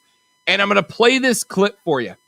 And I just want you to know that when Kenny Mayne was done with what he says to Aaron Rodgers, Lonzo, he just walks off the set. He's just gone. That's how Kenny Mayne rides into the sunset. He's still on camera. He says what he says to A-Rod of the Football Persuasion, right? And then he walks off the studio, and Kenny Mayne is just gone from ESPN history at that point. It was one of my favorite SportsCenter moments out of Kenny Mayne, and here's how it sounded on the air. Hey, just last thing. Last time we did the interview together, you told me to go heavy in the cryptocurrency game. I did. We're down 40%. Then I lost my job. Gretchen just wants a new comforter. F*** you, Aaron Rodgers. I love you, Ken. That's it. That was it. That's how Kenny Mayne ended 30-ish years of being on SportsCenter. He gets Aaron Rodgers on for the biggest interview maybe in the last decade of Kenny Mayne's career. He says, Aaron, the last time we talked, you told me go heavy into crypto. We're down 40+%. My wife wants a new comforter. Bleep you, Aaron Rodgers. And just rides off into the sunset, Lonzo. Only Kenny Mayne could get away with that. You think he told him ahead of time he was gonna do that? Nope. I wonder. Nope. Probably not. You know what I wonder? He just did it. What I do wonder is, did he know he was going to do that? Because he seems like I've told you on the air. I think it was last week when we found out that I actually got to interview him. He seems so spontaneous, even though he's so dry and everything. He's so spontaneous. He's so underneath. How much of what he said when he walked away did he plan on doing? I bet he didn't tell anybody else that he was going to do it. Not at all. I imagine there were some producers that were, Lonzo, leaning back in their chairs when he started going into that, and I don't think any of them knew what he was going to drop there. Yeah, as someone who has been blessed or cursed as being a producer on shows as they end, and knowing that it was their last day, especially a few times on WORD, and once here. Although the one time here, I wasn't really worried. When Greg McKinney retired, I didn't think he would do anything like that. But over there was a couple times, one time in particular, and I'm not going to say who it was, I actually had to pull them off the air because of what they were saying on their last day. So, yeah. Really? So you don't know what someone's going to do on their last day, especially if they've decided that they're done with radio or in this case TV. What do they have to lose? Yep. So, yeah, I bet the producers were very nervous. Kenny Mayne said, last time we talked, Aaron Rodgers, highlight interview of the past couple of years on my final edition of SportsCenter. You told me go in crypto, 40% down. My wife wants a comforter. Bleep you, Aaron Rodgers. And then just strolls off the set.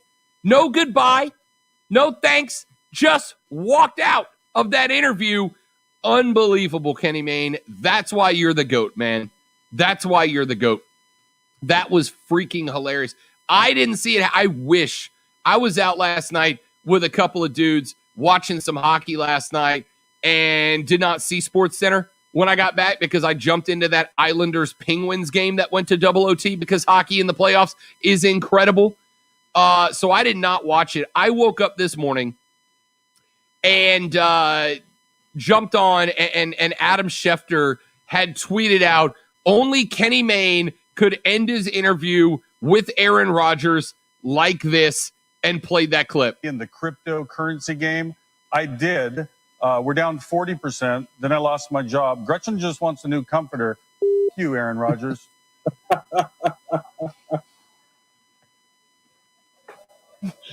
love you, Ken. I don't think Aaron Rodgers knew what to do at that point. He's just like, I love you, Ken. And then the phone just kind of goes down. Like, that was it. the fact that he was still on, I mean, if they left Aaron Rodgers on, that's also another, the producer was completely shocked and forgot that Aaron Rodgers was still on the line. Oh, yeah. He was absolutely leaning back in his chair to hit that big bright yellow oopsie daisy button, right? And forgot that Aaron Rodgers was still connected as A-Rod says, "I love you, Ken." Awkward silence. Fantastic stuff, Kenny Mayne. Thank you for a walk-off memory. Thank you for a walk-off memory. At this point, I want to pull that clip, and anytime anybody does anything that ticks me off on air, I'm just going to have Kenny Mayne go, "Bleep you, Aaron Rodgers," to end a phone call. Well done, Kenny Mayne. Quick break. When we come back, another old guy is upset about the future of tech in sports. Yes, you know I have to talk about it. Them's the rules. Yes, I do make them. Back after this, Rob Lonzo and you. This is ESPN Upstate.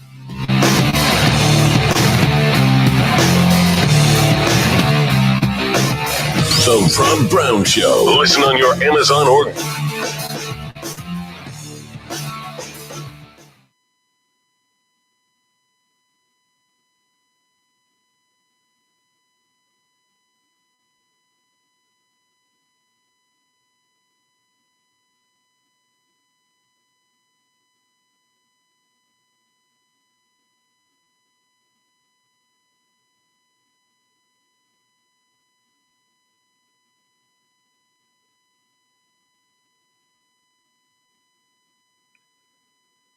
Our boss was kind enough to call Adnan underwhelming. You know what's so funny? I'm sitting here thinking exactly that. How cool it is to have a boss that's texting us about wrestling news. Yep. You saw that I pointed out that we broke that news the hour before.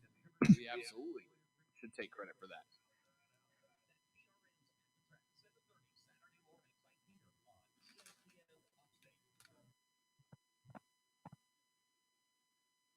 And this game's lasting forever, especially if you're a Clemson fan. Yes, and I have noticed that both the Clemson accounts and the Clemson reporters I were following have basically stopped tweeting about it. So last time because I have no idea where we are now. Okay, last I checked, there are 9 innings in baseball. Correct. And the fact that you scored this much so far means that you could score this much again. Yeah. Problem is, they are also scoring that much so far, and that means they could also score that much again. We on the Doritos kick today, Zoe? We always are, but usually I'm eating off camera. But because of the hectic day, I've been unable to do so. And Louisville player, I don't see which one just hit a triple. Yikes. The bats are hot.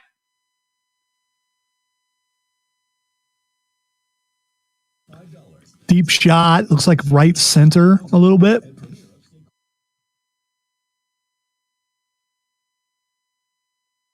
If I knew something about baseball, I might be able to tell you what happened, but you know.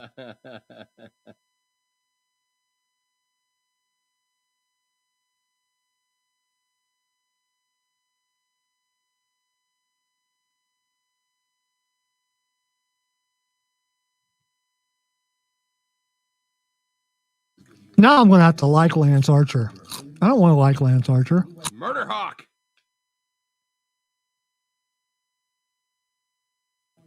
I have thought that he's been wasted a little bit, but the fact that he's going after this title again, he's probably not going to win it. Not going to win it.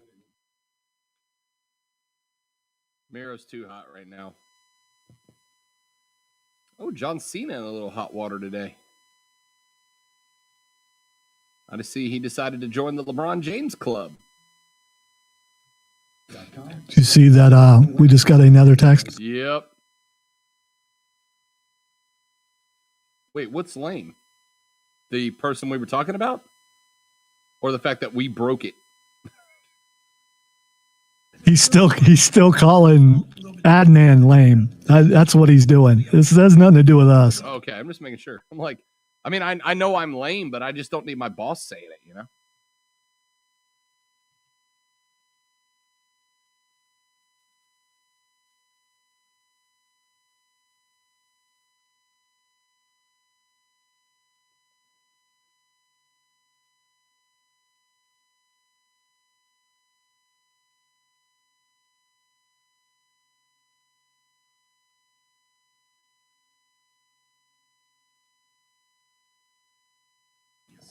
30 seconds, or he could be saying lame is the poor use of breaking news for such news.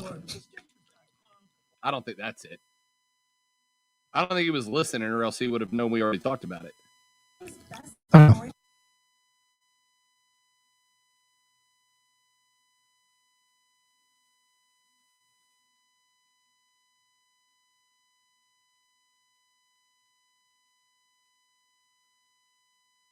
Ups and downs, the ins and outs, real, unfiltered sports talk. It's the Rob Brown Show on ESPN Upstate.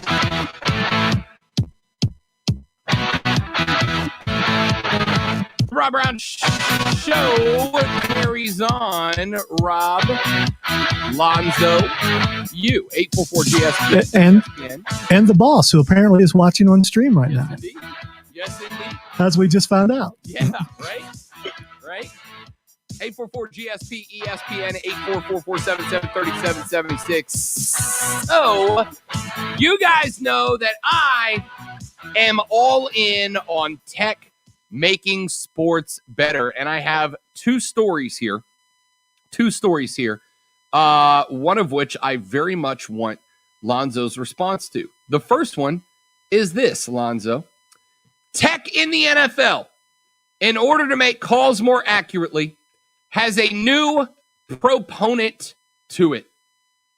There is a player in the National Football League who has said that he is now in favor of placing microchips into NFL footballs in order to more accurately officiate the game in terms of where the ball is when a player is down, does the ball cross the goal line, etc., etc., etc. And that player, Lonzo, as I'm sure you already know by your coy smirk when I brought this story up, is none other than Kansas City Chief quarterback Patrick Mahomes, who says he wants microchips in the ball in order to be able to more accurately officiate the National Football League.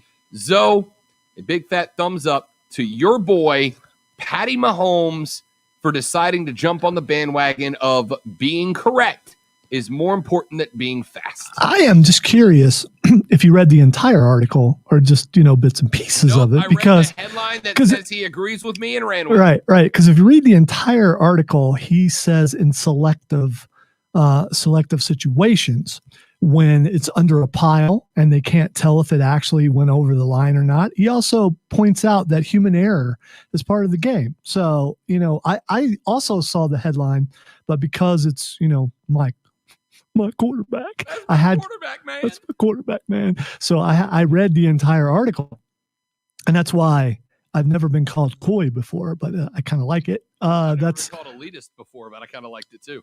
There we go. Welcome to the Coy and Elitist show. Look. I agree with him. In certain situations, like underneath a pile, that would be a good thing. But if you have to check every single time, did that cross the line? Let's check the microchip. Is the microchip in the middle of the ball? Is the microchip on the end of the ball? Is the microchip on all parts of the ball? How much of the ball is chipped to know if it made it across the ball or not? Will it affect the weight of the ball? Will it affect, can it get knocked loose? Is it inside where the air is? Can you hear it when you're about to throw the ball? There's just a lot of questions. All questions that can and will be answered in the process of making this happen. And here's the thing. I am cool if we decide to drip this technology into the game. If that's what it takes, that's fine. Because here's the thing. Once we have a better, accurate way of determining where the ball is when it's under the pile, as we know, hands shift, people punch and kick and bite and whatever. If we have a way of determining exactly where the ball is on the football field, when it's under the scrum, Zoe, the next step is, what if we just did that all the time? What if it is all the time? And every argument I've ever heard about replay, I had this conversation with a baseball fan a couple of weeks ago.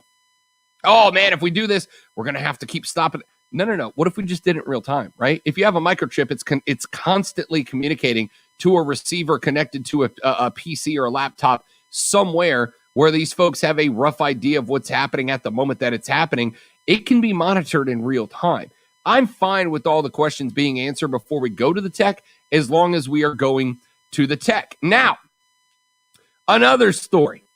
Many tennis tournaments around the world are beginning to opt for electronic line calling systems instead of human line judges. And 7-time Grand Slam champion Mats Wilander says tennis is, quote, losing its intrigue and personality, end quote, and is in danger of, quote, becoming an esport, end quote.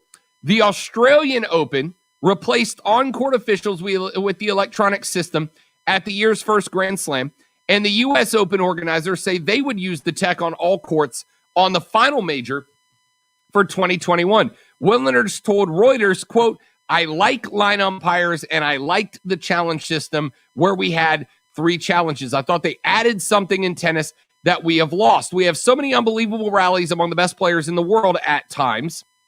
I mean, the points that they played were just insane, but probably more than 50% of the points were not more than 2 shots, end quote.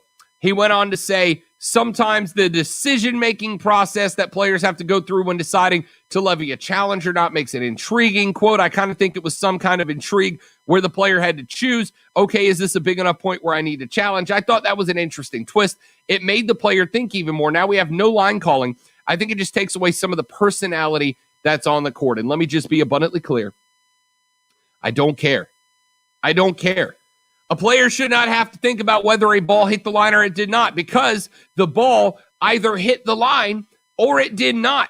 And we have a way of knowing for a fact with 99.9% accuracy that a ball was in or out of bounds. What you are saying by saying that, Mr. Wilander, is when calls are wrong, it's more fun. When players are losing points due to incorrect calls, it's more fun. Miss me with that, dude. Miss me with that. The ball was in or the ball was out. And the player who hit the ball either deserves the point for it being in or does not deserve the point because he hit it out. I don't care about personality. I care about letting the best tennis players play tennis and not have to think about 3 challenges. You don't care about personality. You don't care about hearing the ball was clearly on the line. You don't care about. I want to hear that. You know what that does? That makes tennis a little more interesting. You remove that snotty, haughty intellectual guy in the chair. I want to see that person up there. That's the enemy. I want the enemy up there. That's so you can watch whenever there's a bad call to see what's going to happen, to see if the player is going to protest, to see the interaction between the two. That is, again, it's human. It's humanity. It's just another step, as I've said many times, and I'm not going to go where you think I'm going to go, but you thought it just like I did. You're going to replace you know what? You're taking food off the table of these haughty intellectual guys. These haughty intellectual people who can they get a job at the grocery store? No. Their job, their expertise, their chosen lot in life is to be up on that chair and pass judgment on whether a ball is on the line or out of bounds. And you, Rob Brown, hate people. I think he might actually be a synth. Okay, so I would just like to point out once again that the war cry against those, or the war cry of those who are against correct officiating is, I like when things are wrong, end of war cry. I like when things are wrong. People get mad when things are wrong, and it makes it more fun. I mean, does it though? Does it though? Does it make it more fun? I know people still like to give me crap as a Saints fan because of the missed pass interference call. But Zoe, my Saints could have beat Tom Brady for a Super Bowl that year. The Rams got demolished. If there was a way to officiate better, Tom Brady would only have 6 rings instead of 7. Now we get to what it's all about. It all comes back to the Saints. We knew it, but now it has been admitted. Yes, it does. It comes back to the most egregious missed call in the history of the National Football League. Of course it does.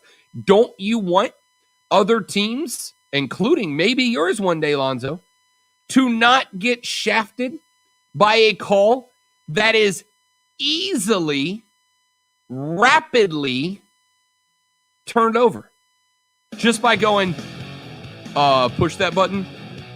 Oh, yeah, that call was bad. That call was bad. It's not, what? And in tennis, of all places, in tennis, the ball is in or the ball is out. That's literally the only decision. The foot was over the line for a fault or it was not. That's literally the only decision. How hard is this? 1 hour left. The Money Hour's next on the Rob Brown Show. Rob Lonzo, it's ESPN Upstate.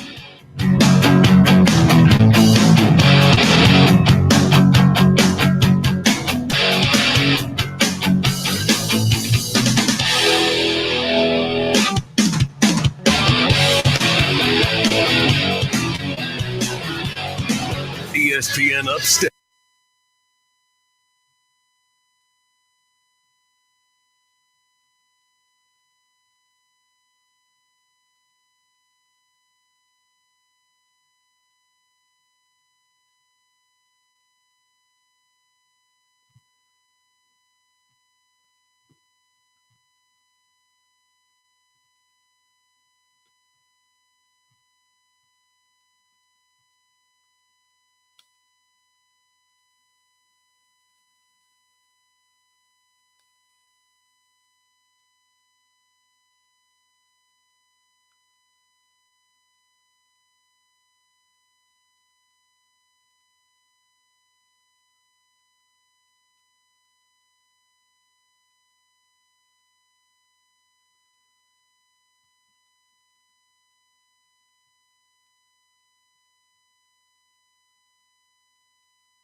Great idea until atrophy sets in. ESPN Upstate.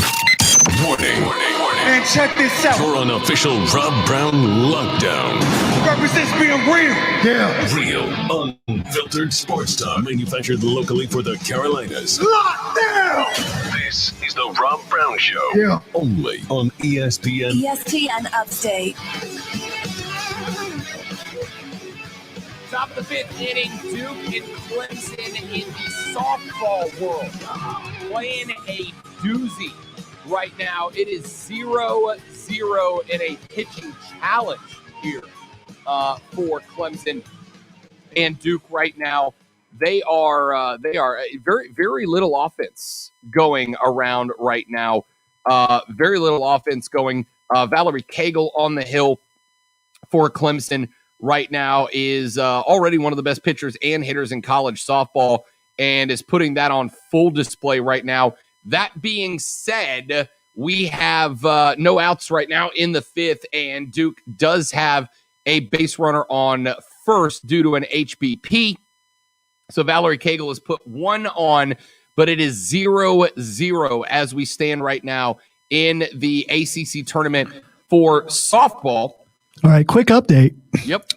In the Clemson-Louisville game, it is the top of the 8th, and Clemson just scored a run. It is now 14-10 Louisville. All right, so Clemson chipping away slowly but surely at 2 outs. lead, but they are running out of base runners and outs to do it with here. So they've got 4 outs to play with. Need to get 1 and out in order to push this thing to extra inning. As we say that, Valerie Cagle has thrown a wild pitch. It hit about 5 feet ahead of the dish and ended up getting by the catcher. So the Duke base runner will now go to second base with no outs so far in the 5th inning. So Clemson softball getting out there, Clemson baseball against Louisville, and South Carolina v. Alabama baseball about to get started up on the SEC network as well. That one should be going first pitch pretty much any minute now here, I believe. And we'll keep you up to date with that one all the way up through the end of our show here in 56 minutes. Be a part of it, 844-477-3776, 844-GSP-ESPN. Text us at 71307 on the Ingalls Market text line. Start your text with ESPN so that we can read it on the air. Panthers are underway at OTAs. They got started yesterday. They continue today. We are keeping an eye on a couple of storylines. Remember, Rashad Beard of the Panther Nation podcast will join us at 1 o'clock on Thursday after we got a couple of days of OTAs behind us to address what we are seeing. A couple of questions that we are keeping an eye out on. First and foremost, obviously, is watching the development of Sam Darnold. Will the coaching staff be able to play better than he was with the New York Jets? Well, Christian McCaffrey, Run CMC, has now spoken out about Sam Darnold. We knew that Run CMC and Sam Darnold had met up and been working out together before the start of OTAs. According to the Panthers website, McCaffrey has already been left with a strong impression of the new Carolina starting quarterback. He said, quote, "I've gotten to know him really well in the last few months, just getting together, throwing with him, and hanging out off the field. He's an incredible talent and incredible teammate already. I'm super excited for him. I think he'll fit in great. He already fits in great." McCaffrey wanted to say of Darnold that, quote, "He's very laid back, but he's definitely a leader too, and he knows when to put his foot down, and when he needs to and be a leader, he needs to. I think that's something that makes all quarterbacks great. Just demanding attention to detail, demanding a sharp practice, demanding a sense of urgency. That all starts with every individual, but the quarterback touches the ball every play. So if he shows it, then everybody else will rally behind it," end quote. So Run CMC, and we talked about this earlier in the offseason. Lonzo. That is the relationship between Run CMC and Sam Darnold and how they are putting this whole thing together. I am impressed. I am impressed that Sam Darnold has already gotten Christian McCaffrey in his back pocket. That is something that he absolutely needs. I am impressed that the two of them have already seemed to have formed this level of chemistry. We knew coming into OTAs that this was going to be of great importance. We knew during going into OTAs that Darnold needed the face guy of the Carolina Panthers in his back pocket. They needed they needed that in the back pocket. They needed to have those two guys on the same page. And from all accounts so far, Lonzo, they seem to be. That was a big question mark, would Sam Darnold have the leadership abilities necessary to show up in Carolina for OTAs? Would they have the ability to show up and be a leader for this team?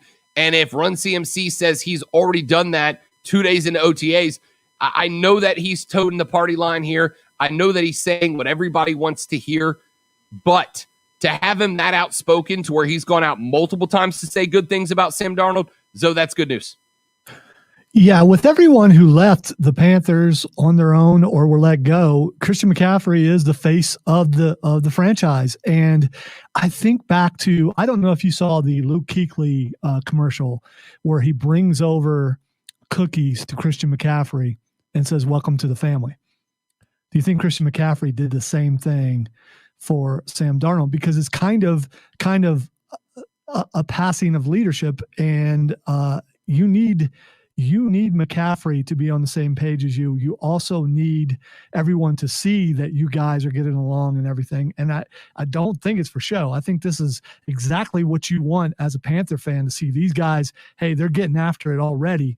Can't wait to see what they do when they're out on the field together. And this doesn't always happen when a quarterback switches teams. You don't hear about this happening too often, and you should, because it just makes sense.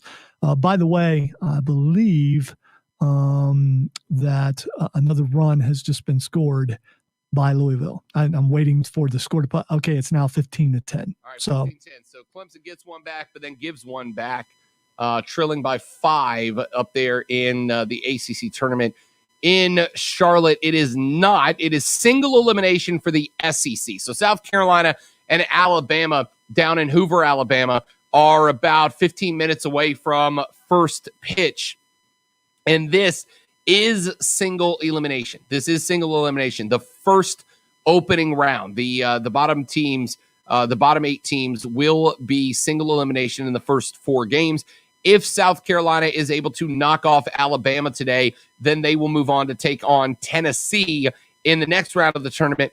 From this point forward, after the first round, from this point forward, it is a double elimination tournament. There is a winner's bracket and a loser's bracket. So South Carolina, it's win or go home today against the 10 seed Alabama. South Carolina coming in as the 7th seed. If they are able to win today, they will move on, take on Tennessee tomorrow. And from that point forward, it will be double elimination. The loser of Alabama v. South Carolina goes home today. They are one and done in the SEC tournament. And I do have to clarify that I am an idiot for those of you that are checking in, because that is correct. That softball game I was talking about, the Duke Clemson game, was an old game, and for whatever reason, I was thinking that they had moved on and this was a rematch. But I'm just a dumb. I've got 4 games going on between the ACC tournament, the SEC tournament, and a couple of other smaller caliber tournaments around the country where regional seedings, and I popped by that softball game, and for whatever reason, I thought they were going live. So I apologize. I got one wrong. What do you want? It happens. All right, I'm a dummy. Follow me on Twitter for more hot takes. All right, 844-477-3776, 844-GSP-ESPN. Text the 71307 on the Ingles Market text line if you want to come in that direction. Quick story that popped up yesterday, Lonzo. I'm interested to get your thoughts. Are you on board for this or now? Adam Silver and the NBA League office. We know that they are big fans of tournament-style basketball. It looked real good last year going into the NBA playoffs. This year, they decided to bring in the play-in tournament. It has been, a success. We got to see the rise of Ja Morant. We got to see the fall of the Golden State Warriors. LeBron and the Lakers, thought to be a repeat favorite, found themselves in a slugfight that required a very deep fourth quarter comeback to get by the Warriors. The Warriors, of course, then turned around and got hammered by Memphis. I thought it was a phenomenal success. And tournament basketball is obviously something that we as a country love, man. It's an event that we love, whether it's March Madness through the play-in tournament. Well, Adam Silver is a proponent of an idea that would be, I think, very interesting, and that would be the premise of a mid-season tournament. Adam Silver, a proponent of the idea, has gained optimism that the success of the play-in tournament could drive momentum to re-engage teams on another tournament idea that had been discussed before the pandemic, but never reached a vote on the Board of Governors. The NBA would need an agreement with the NBA Players Association and 2/3 majority of its 30 teams to incorporate an in-season tournament plan. The league will start exploring the idea again with teams and the NBAPA as soon as the end of this season. They said it's too late to consider the idea for the 2021-22 season, but 2022-23 could work. They had the idea sprung up from European soccer competitions such as the FA Cup, which is a mid-season tournament that European soccer teams put their all into. And the idea was to use regular season games between Thanksgiving and Christmas, a time when American sports fans are usually dialed into football more than basketball, as the first rounds, and then it would eventually lead to an 8-team single elimination tournament during the season. The goal would be to basically bring some attention to an overlooked stretch of the season between November and December. Tied to the idea was shortening the NBA game season from 82 games down to 78. So they would knock off 4 regular season games and replace them with tournament games. Now, the primary hesitancy, according to Yahoo Sports, has been that the NBA is not sure that American sports fans would be into it. They don't think they would care all that much. These kinds of midseason tournaments are baked into the DNA, if you will, of European soccer and European football leagues, but they're pretty non-traditional for American. So the question would be, if they decided to do a mid-season tournament, would it be something that would be viewed by fans as carrying any level of prestige? If the Celtics were to go win the mid-season tournament, would they then decide to go hang a tournament banner, a mid-season tournament banner? Would they put it up there in the rafters? Would it matter at all? And the second question is, would we care enough to go to these games? If Charlotte made it to the semifinals of the midseason tournament, would there be a big draw more than regular season games that would bring in gate money, etc.? Now, Adam Silver is going to be looking at the NBA and saying, look, y'all told me the play-in tournament wouldn't work. We held the play-in tournament last year. We held the play-in tournament this year. It caught attention. It caught interest. Rob Brown discussed it on the Rob Brown Show. It's obviously caught the attention of the bigwigs in sports talk radio. I am telling you the play-in tournament worked, and it worked. Now I'm telling you a mid-season tournament would draw some interest. Lonzo, if the NBA went down this route, are you interested?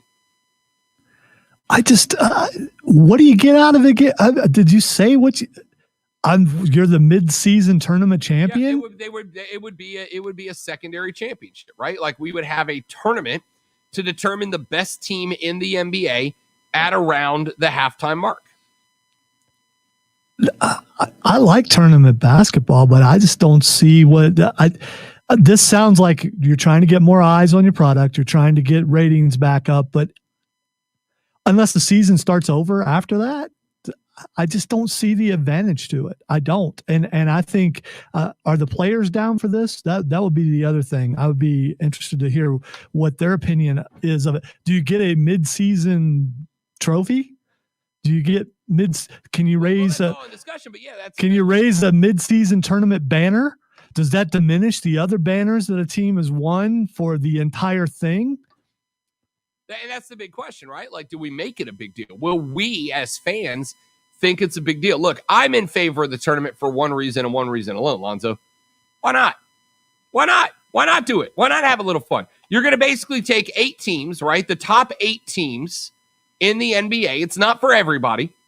The top 8 teams in the NBA at the break, whenever they decide to hold this tournament, the top 8 teams would do a single elimination format, and the first round would be the next game on their schedule in the regular season, right? Like the next time the Grizz and the Spurs match up as the 8 and the 6 and the 2 seed or whatever would be the first. And then you would have another round of games, and these would be games that get added to the schedule for the sake of doing a tournament. So I think that is the question. If they did that, and there was a trophy attached to it, right, and a banner, and maybe some sort of incentive in the league. If you win this tournament, then you are, I don't know, guaranteed home round in the first, I don't know, I'm making something up. You're guaranteed home court advantage in the first round of the playoffs, even if you're a lower seeded team, right? Or if there's, you know, the team that wins gets a $1 million salary cap leverage the next year, their salary cap, whatever the case might be. I don't know. Like I said, I'm making something up here. But theoretically speaking, if there was some sort of prize attached to it, whether it's just a trophy and a banner or whether it's something lucrative for the teams that would make them genuinely have incentive, or heck, even if every player on the team that wins, Lonzo, every player on the team that wins gets a $250,000 prize, right? Tell me there's no incentive for them to go play, especially the kids on the low end of this roster, when there's a $250,000 for the team that wins the tournament per player. If you can come up with some incentive to make the players go for it, I think the fans get involved, because at the end of the day, Lonzo, we'll watch anything that's got a trophy attached to the end of it, I think. All right, so money would change some things for sure, but the added hassle of having to change your plans as a player or as a team, your schedule, not knowing where you're going. I get that that's how that is near the end of the year. It just seems, I just don't like it. I'm just going to say I don't like it. I don't think the players are going to like it. I don't understand its exact purpose. And if it doesn't really affect what happens at the end of the year, it's not worth it. And adding more trophies are great. Adding more banners are great, but it diminishes the overall championship. So I don't like it. Alex Binelas for Louisville, that last score to make it 15-10 was the 11th home run of the day and the third for Alex Binelas. Louisville brought out the big stakes. Clemson did too, but just caught Louisville on the wrong day. Game's not over, but we are getting very, very close to it. We are 5 minutes away from first pitch between South Carolina and Alabama in a first-round elimination game. Loser goes home. Gamecocks and the Tide will keep you up on that game through the end of our show at 3 o'clock. Let's take a break. When we come back, the rivalry on the tour is Bryson v. the World, and Brooks Koepka put that on full display yesterday. Talk about that more coming up on the Rob Brown Show. This is ESPN Upstate.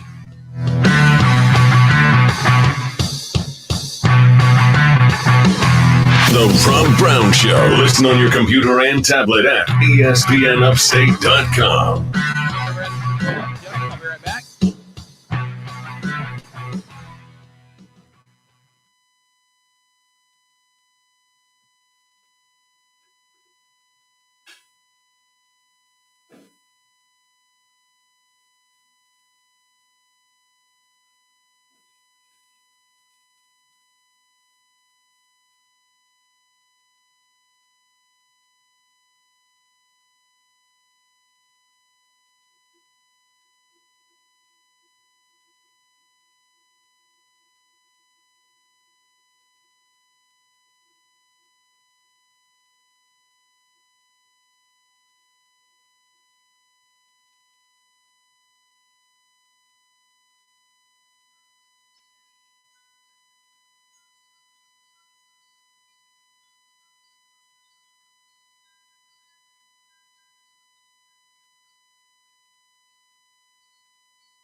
We have not, Keegan. Did they sign that? Is that official? I didn't see that Chad had signed a contract. I mean, cool. I just don't want boxing to devolve into celebrity boxing, unless we're bringing back MTV celebrity boxing, in which case I'm 100% back in.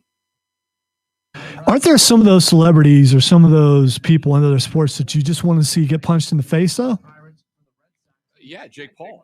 Well, yeah. But I mean, someone like Ocho Cinco rubbed a lot of people the wrong way. It never really bothered me that much, but he bothered a lot of people. And I think there's a market out there for people who just want to see him get punched in the face.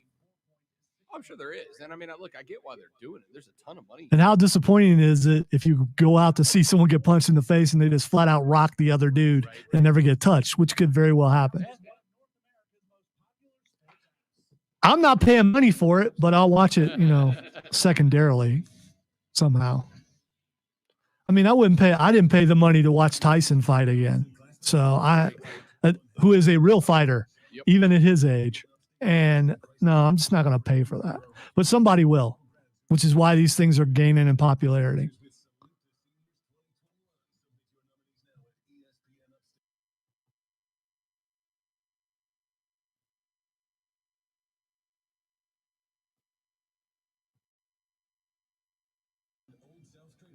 So we're in the top of the ninth, 2 runners on, 1 out, still down 15-10. Can they rally in the ninth to come back and get a victory?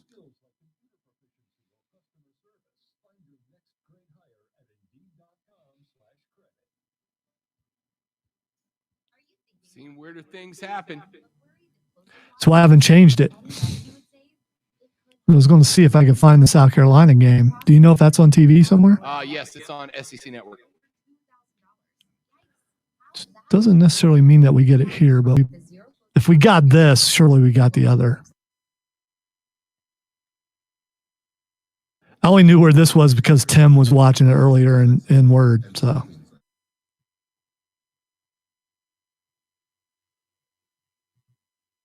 he was like, "Do you think Rob's going to talk about baseball?" I was like, "Nah, man, he doesn't care about that. Why would anyone want to talk about this? It's really important." I was just messing with him.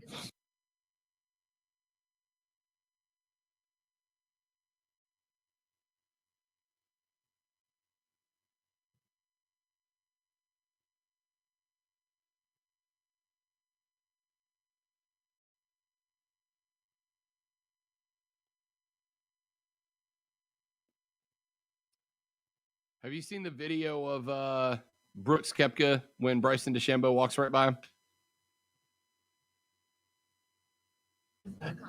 I have seen the headline and I've seen the look on his face, but I never actually watched the video now. I'll pull the video up on share screen.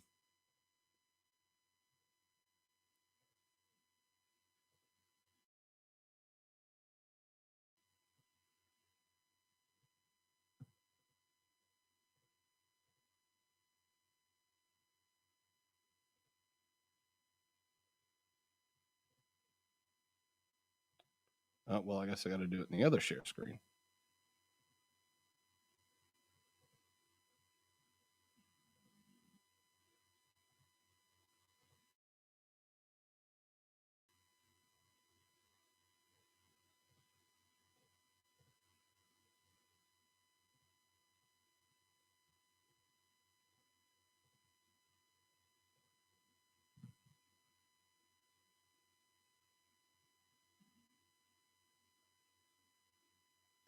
Two outs, runners on second and third. So the tying run is in the hole right now. And it's out, and it's over. Ball game. 15-10 final? Yes. Okay.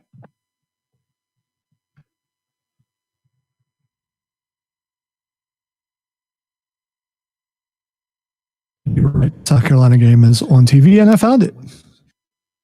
Huzzah.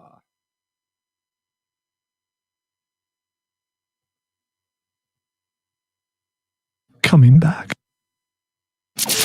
Made for upstate sports junkies. These pathetic junkies? Come on, look at them. You eat sports like food every day. Get hooked on the Rob Brown Show, noon to 3 every weekday on ESPN Upstate.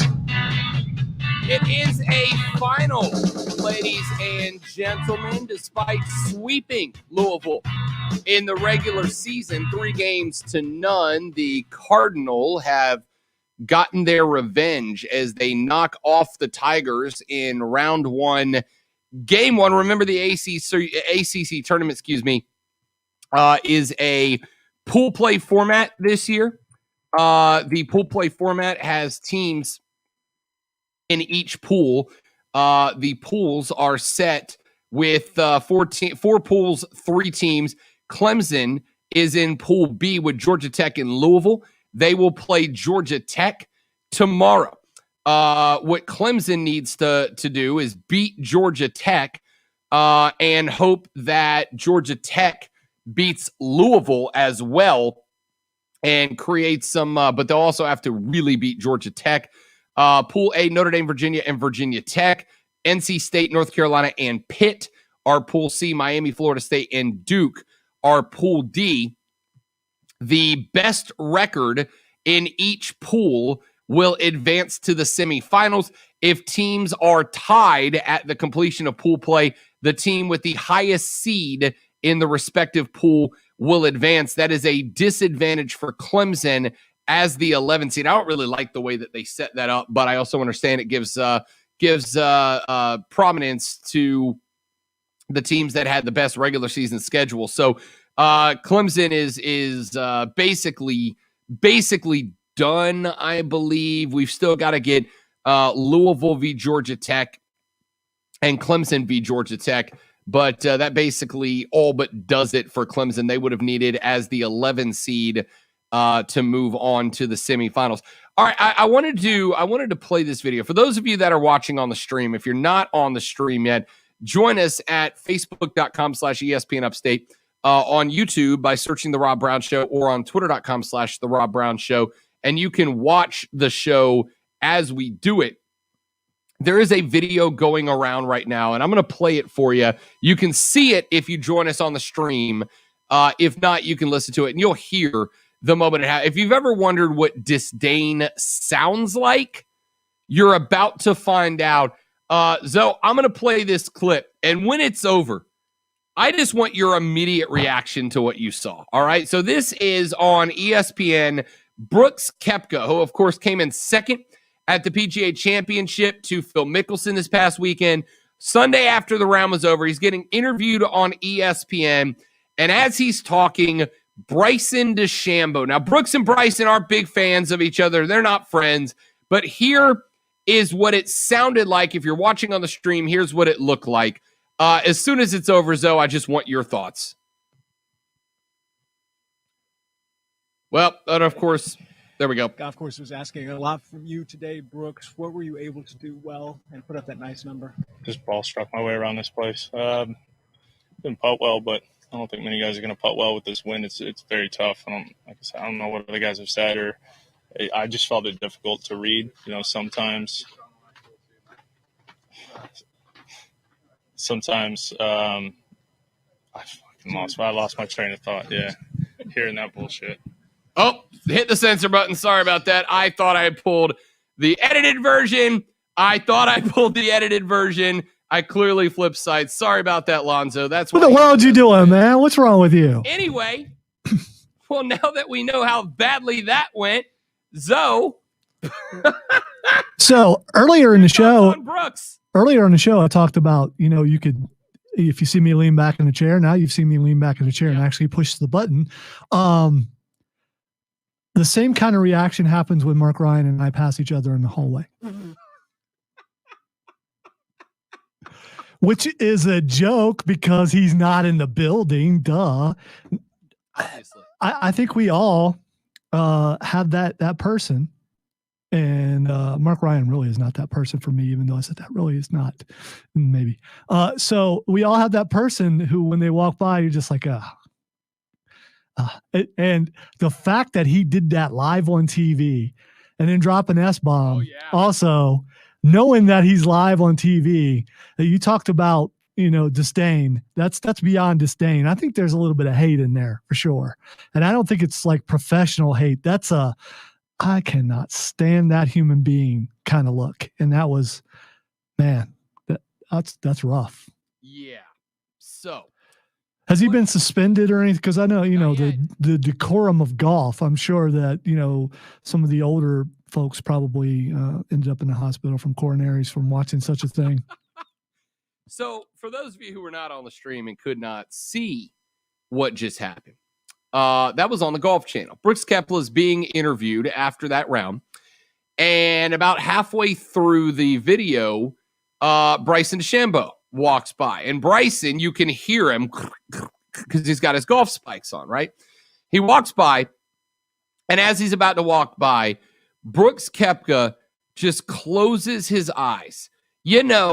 That kind of frustration where you close your eyes because it is just easier for a second to slip back into nothingness, just to kind of pull back a little bit and to just close your eyes to the world and block everything out. That is what Brooks Koepka did. Just the look of frustration. And he says, sorry, I lost my train of thought while having to look at that bull bleep. That's what Brooks did. Listen, I know Bryson DeChambeau isn't a super well-liked guy, right? A lot of people like him because of I eat weights for breakfast and I try to science my way around the course instead of playing golf, which I think is part of the reason that I like Bryson DeChambeau. I am a fan of Bryson DeChambeau. But Zoe, if there is that level of animosity between these two and between him and the rest of the tour, you better believe I'm signing up to watch every Bryson golf match, every Bryson tee off for the rest of that dude's career. If he can get Brooks Koepka to say, looking at that bull bleep, because he had the audacity, Vlonzo, of walking near him. Incredible. So if you're in charge of the pairing at the next golf, don't you put those two together? The next one? You mean the next all of them? Yeah. Well, it may not make it past the next one. So the next one might be the last one. And you might lose your job over doing it, but you got to put that together, especially if it's on TV, because you're right. That's nearly appointment viewing. And that does not look like, made up stuff. That guy really doesn't like that guy. And my question is, does everybody have that view towards DeChambeau? Because I noticed that when you talk to our golfing expert, you guys kind of joke back and forth about him. Like it's a common thing. Like a lot of people don't like him. Oh, Savannah doesn't like him at all. Oh, okay. So Savannah doesn't like him at all. So are there other players that dislike him the same way as Brooks Koepka? Apparently so, yeah. Apparently Bryce is pretty well disliked by most of the tour. I didn't know it was that bad. I didn't know it was that bad at all, man.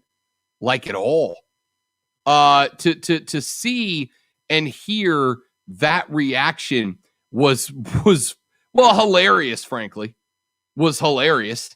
I don't know if I go that far. I nearly, pulled something having to turn around and push that button, sure the heart rate stays up. It's good. There we go. Cardio line. It is good for the cardio. You're absolutely right. I had and that's on me. I had the censored version, and then when I clicked play, it flipped me to a new Twitter page, and I just assumed it was still the censored version. So that's my bad. But that's why we got that big yellow button. Also, do they have that button on the Golf Channel? I wonder. Of course they, or they just don't care. It could be that. Also, you ready for the fun part? Here's what I just learned. We are now streaming to YouTube and Twitter only because the Golf Channel has blocked our entire Facebook video thanks to that clip being played. Which means now I have to go back. Way to go, Rob. Cut this segment out because otherwise we lose the Lance Archer interview on Facebook too. Swell. All right, let's take a break. I got to go be frustrated off the air for a minute. I'm Rob. He's Lonzo. The Rob Brown Show's on your radio. It's ESPN Upstate.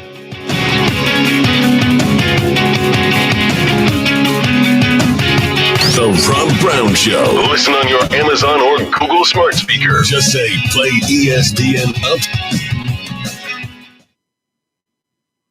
Well, there's a lesson learned. You got to be kidding me, man. I'll be back. I got to go help Drew for a second. You're good.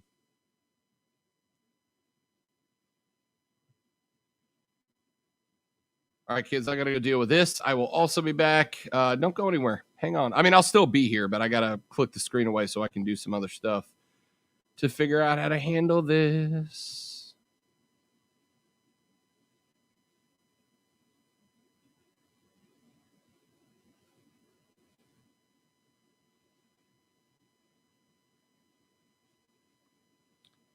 Super cool.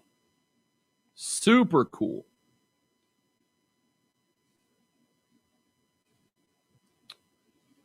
All right, so now I'm going to have, none of you care about this, and that's fine. Now I'm going to have to pull the YouTube video, edit that out.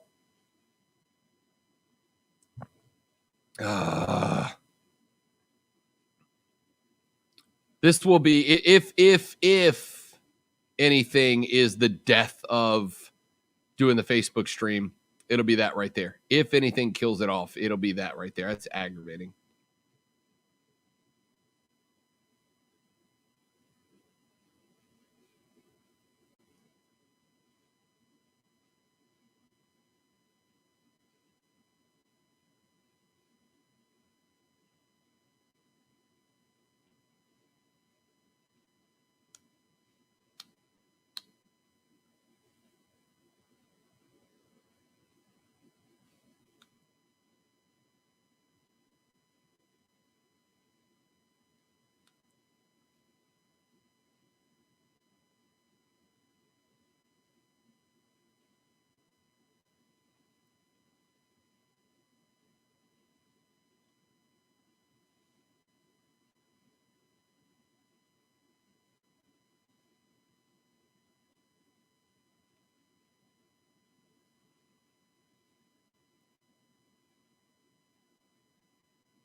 Yeah.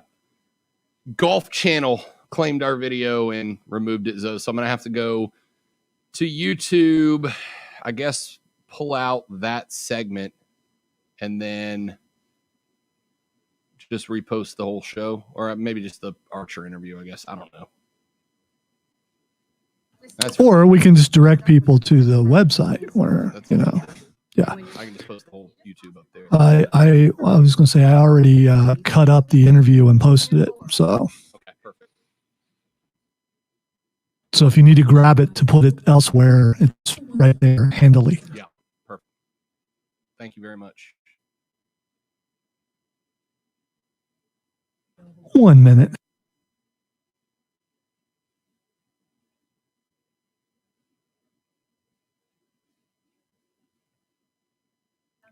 Had someone call in, so someone's filling in again, and it was like 3 weeks ago when they did it, so I'm having to refresh.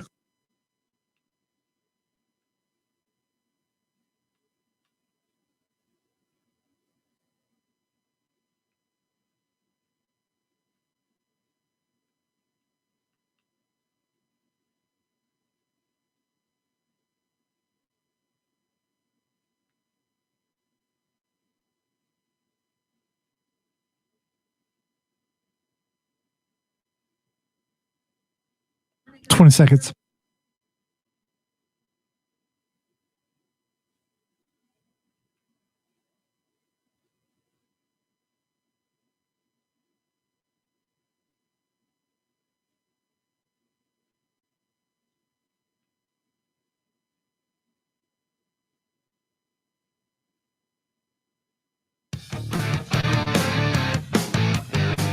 Go.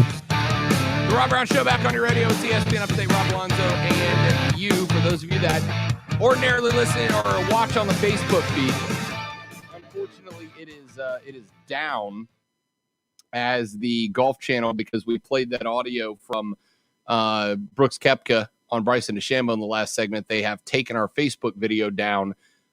So you can go to twitter.com/The Rob Brown Show or search The Rob Brown Show on YouTube if you want to finish up the show with us on the live stream. And, of course, you can stream it on the Odyssey app, AUDACY, your home for all things audio, music, TV, pop culture, movie, podcasts, crime, thriller, drama, documentary, mysteries, and, of course, sports. Go to the Odyssey app, AUDACY, or Odyssey.com, or go to our website, ESPNUpstate.com, ESPNUpstate.com, and you can listen from right there. Quick update before we get to Twitter trending topics. We're in the top of the second inning. South Carolina and Alabama are locked at 0-0. A very quick first inning for the Gamecocks as they lined them up and mowed them down 1-2-3, but a base runner on with one out for the Crimson Tide in a single elimination matchup. Loser of this matchup between the Gamecocks and the Crimson Tide goes home. The winner moves on to take on the 2 seed in Tennessee. We now have a I have a quick question. I have a quick question. Do you know, is this a heated rivalry in baseball between South Carolina and Alabama? Because a pitch just kind of got away from the Carolina pitcher and went towards the Alabama player's head. Yeah, ducked out of the way. Weiss is on the hill for Carolina, and that one got a little away from him. No, I don't think that it is. I think this is a. So at this level, it's just an accident. Yeah, I think that was just a fastball that got away from him a little bit. Looked like the release point was. Looked like he released the ball just a little bit earlier than he wanted to, and it came out of the hand a little earlier. That's why it was so high up and in. The next pitch, a fastball at 92, right down the pipe. As Alabama and South Carolina are scoreless. So we'll update you on this one before we get to the end of the show. I know Mark and Diesel will likely keep you up to date for it as well. Let's do this. Let's head out. Twitter trending topics to wrap up the show is next. Zoe will tell us everything trending on Twitter. We'll give you 30 to 45 seconds about what we know about it. And if I don't know anything about it, I make it up. That's next on the Rob Brown Show on ESPN Upstate.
Oh, that Golf Channel thing's going to aggravate the crap out of me, Lonzo. Mainly because they killed off the whole daggum stream.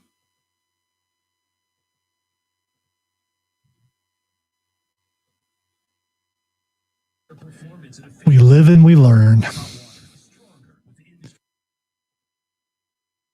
I don't like learning.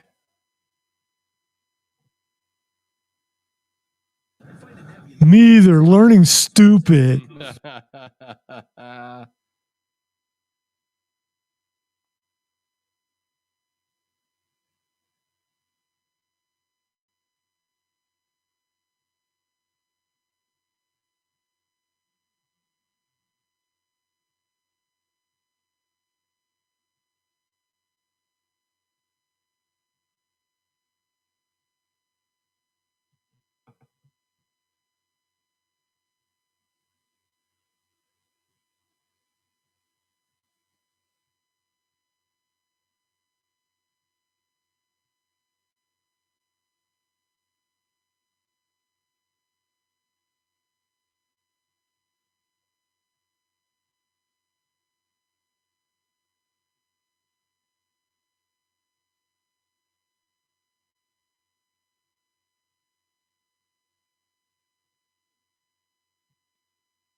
It's time for Twitter Trend Topics, where I tell Rob what is trending on the internets, and he will tell us what he knows about it. Before we get to that, though, by the way, the Golf Channel, very sensitive. If you talk about how snooty and haughty they may be, they might pull your video. Sensitive. Just a little bit on the sensitive side. Now, we could probably think that maybe it's because we played something we shouldn't have played, or maybe it's the things we said after we played said thing. So I would like to take personal blame for the video being pulled because I was derogatory towards the Golf Channel. And if I get the opportunity, I definitely will do it again. I also am going to say that's what happened because that allows me to blame it on you instead of the clear and obvious mistake that I made.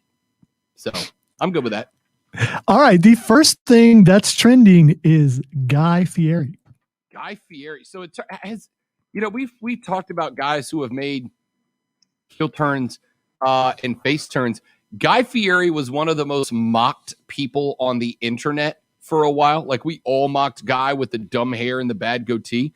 It turns out Guy Fieri is like a really good human being, like a really genuinely good human being who has bent over backwards to use the resources that he has acquired in his career as a celebrity chef, I guess, in order to help people who find themselves in positions of need. He has done incredible things for first responders around the country.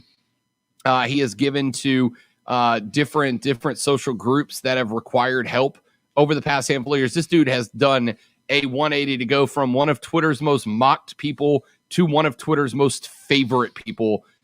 Do not know why he is trending. All right, before I tell you why he's trending, next time you see he's on TV, close your eyes and just listen to him talk and tell me that he doesn't sound just like Stoneman from Classic Rock 101. It's close. It's close. Do you think we can talk Stoneman into rocking the Guy Fieri haircut, though? He's had that before, and not necessarily the color, but his hairstyle is kind of that already.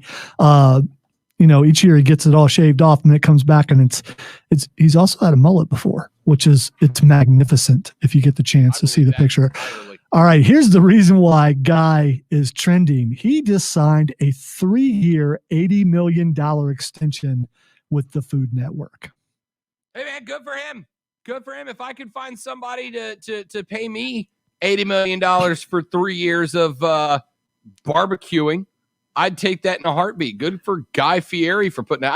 I think they're protecting the property, right? Like I said, he's become one of the internet's favorite people, so of course they're going to keep him around. Yeah, he's on commercials. He's on all kinds of shows on there. My wife watches him all the time. I'll walk in the room and he's on, and he's entertaining. Oh yeah, and I'm not mad at it. So let me get this right. I get to travel all over the country. You're going to pay me $80 million, and I just got to go eat. Who's the best TV celebrity chef? Like the guy or gal for you?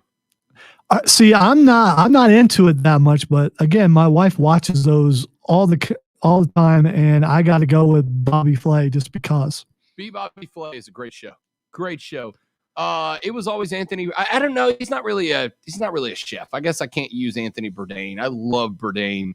That guy was brilliant, entertaining, deep. It was a big loss for Anthony Bourdain. Best celebrity chef. Flay's really good. I mean, I've got a soft spot for Emeril Lagasse. You know, always been an Emeril guy. Being from Louisiana, he also owned a house and restaurants in Destin, where I was from. I met him, played golf with him a couple of times, and he's just a genuinely nice guy. Like, there's no off switch for him. He's just always Emeril. And to this day, if you're cooking something in the kitchen with me and you hand me and say, hey, throw a pinch of paprika in this, you know it's getting hit with a bam every time. Love some Emeril Lagasse, man. All right, Case Ellie on our stream says Rachel Ray. Rachel yeah. Ray. Oh man, Rachel Ray for a little while there was a hard thought. What's her name? Gianna. Oh gosh, I was gonna say Laurinaitis, but that's clearly a different family. Giada de Laurinaitis. Oh, it is Laurinaitis. Close. Laurentia. Anyway. Giada is way up on there for a very similar reason, I suspect. All right, the next thing trending, and this doesn't mean anything to me, but it probably does to a lot of listeners and to Rob Brown. It is National Wine Day. National Wine Day.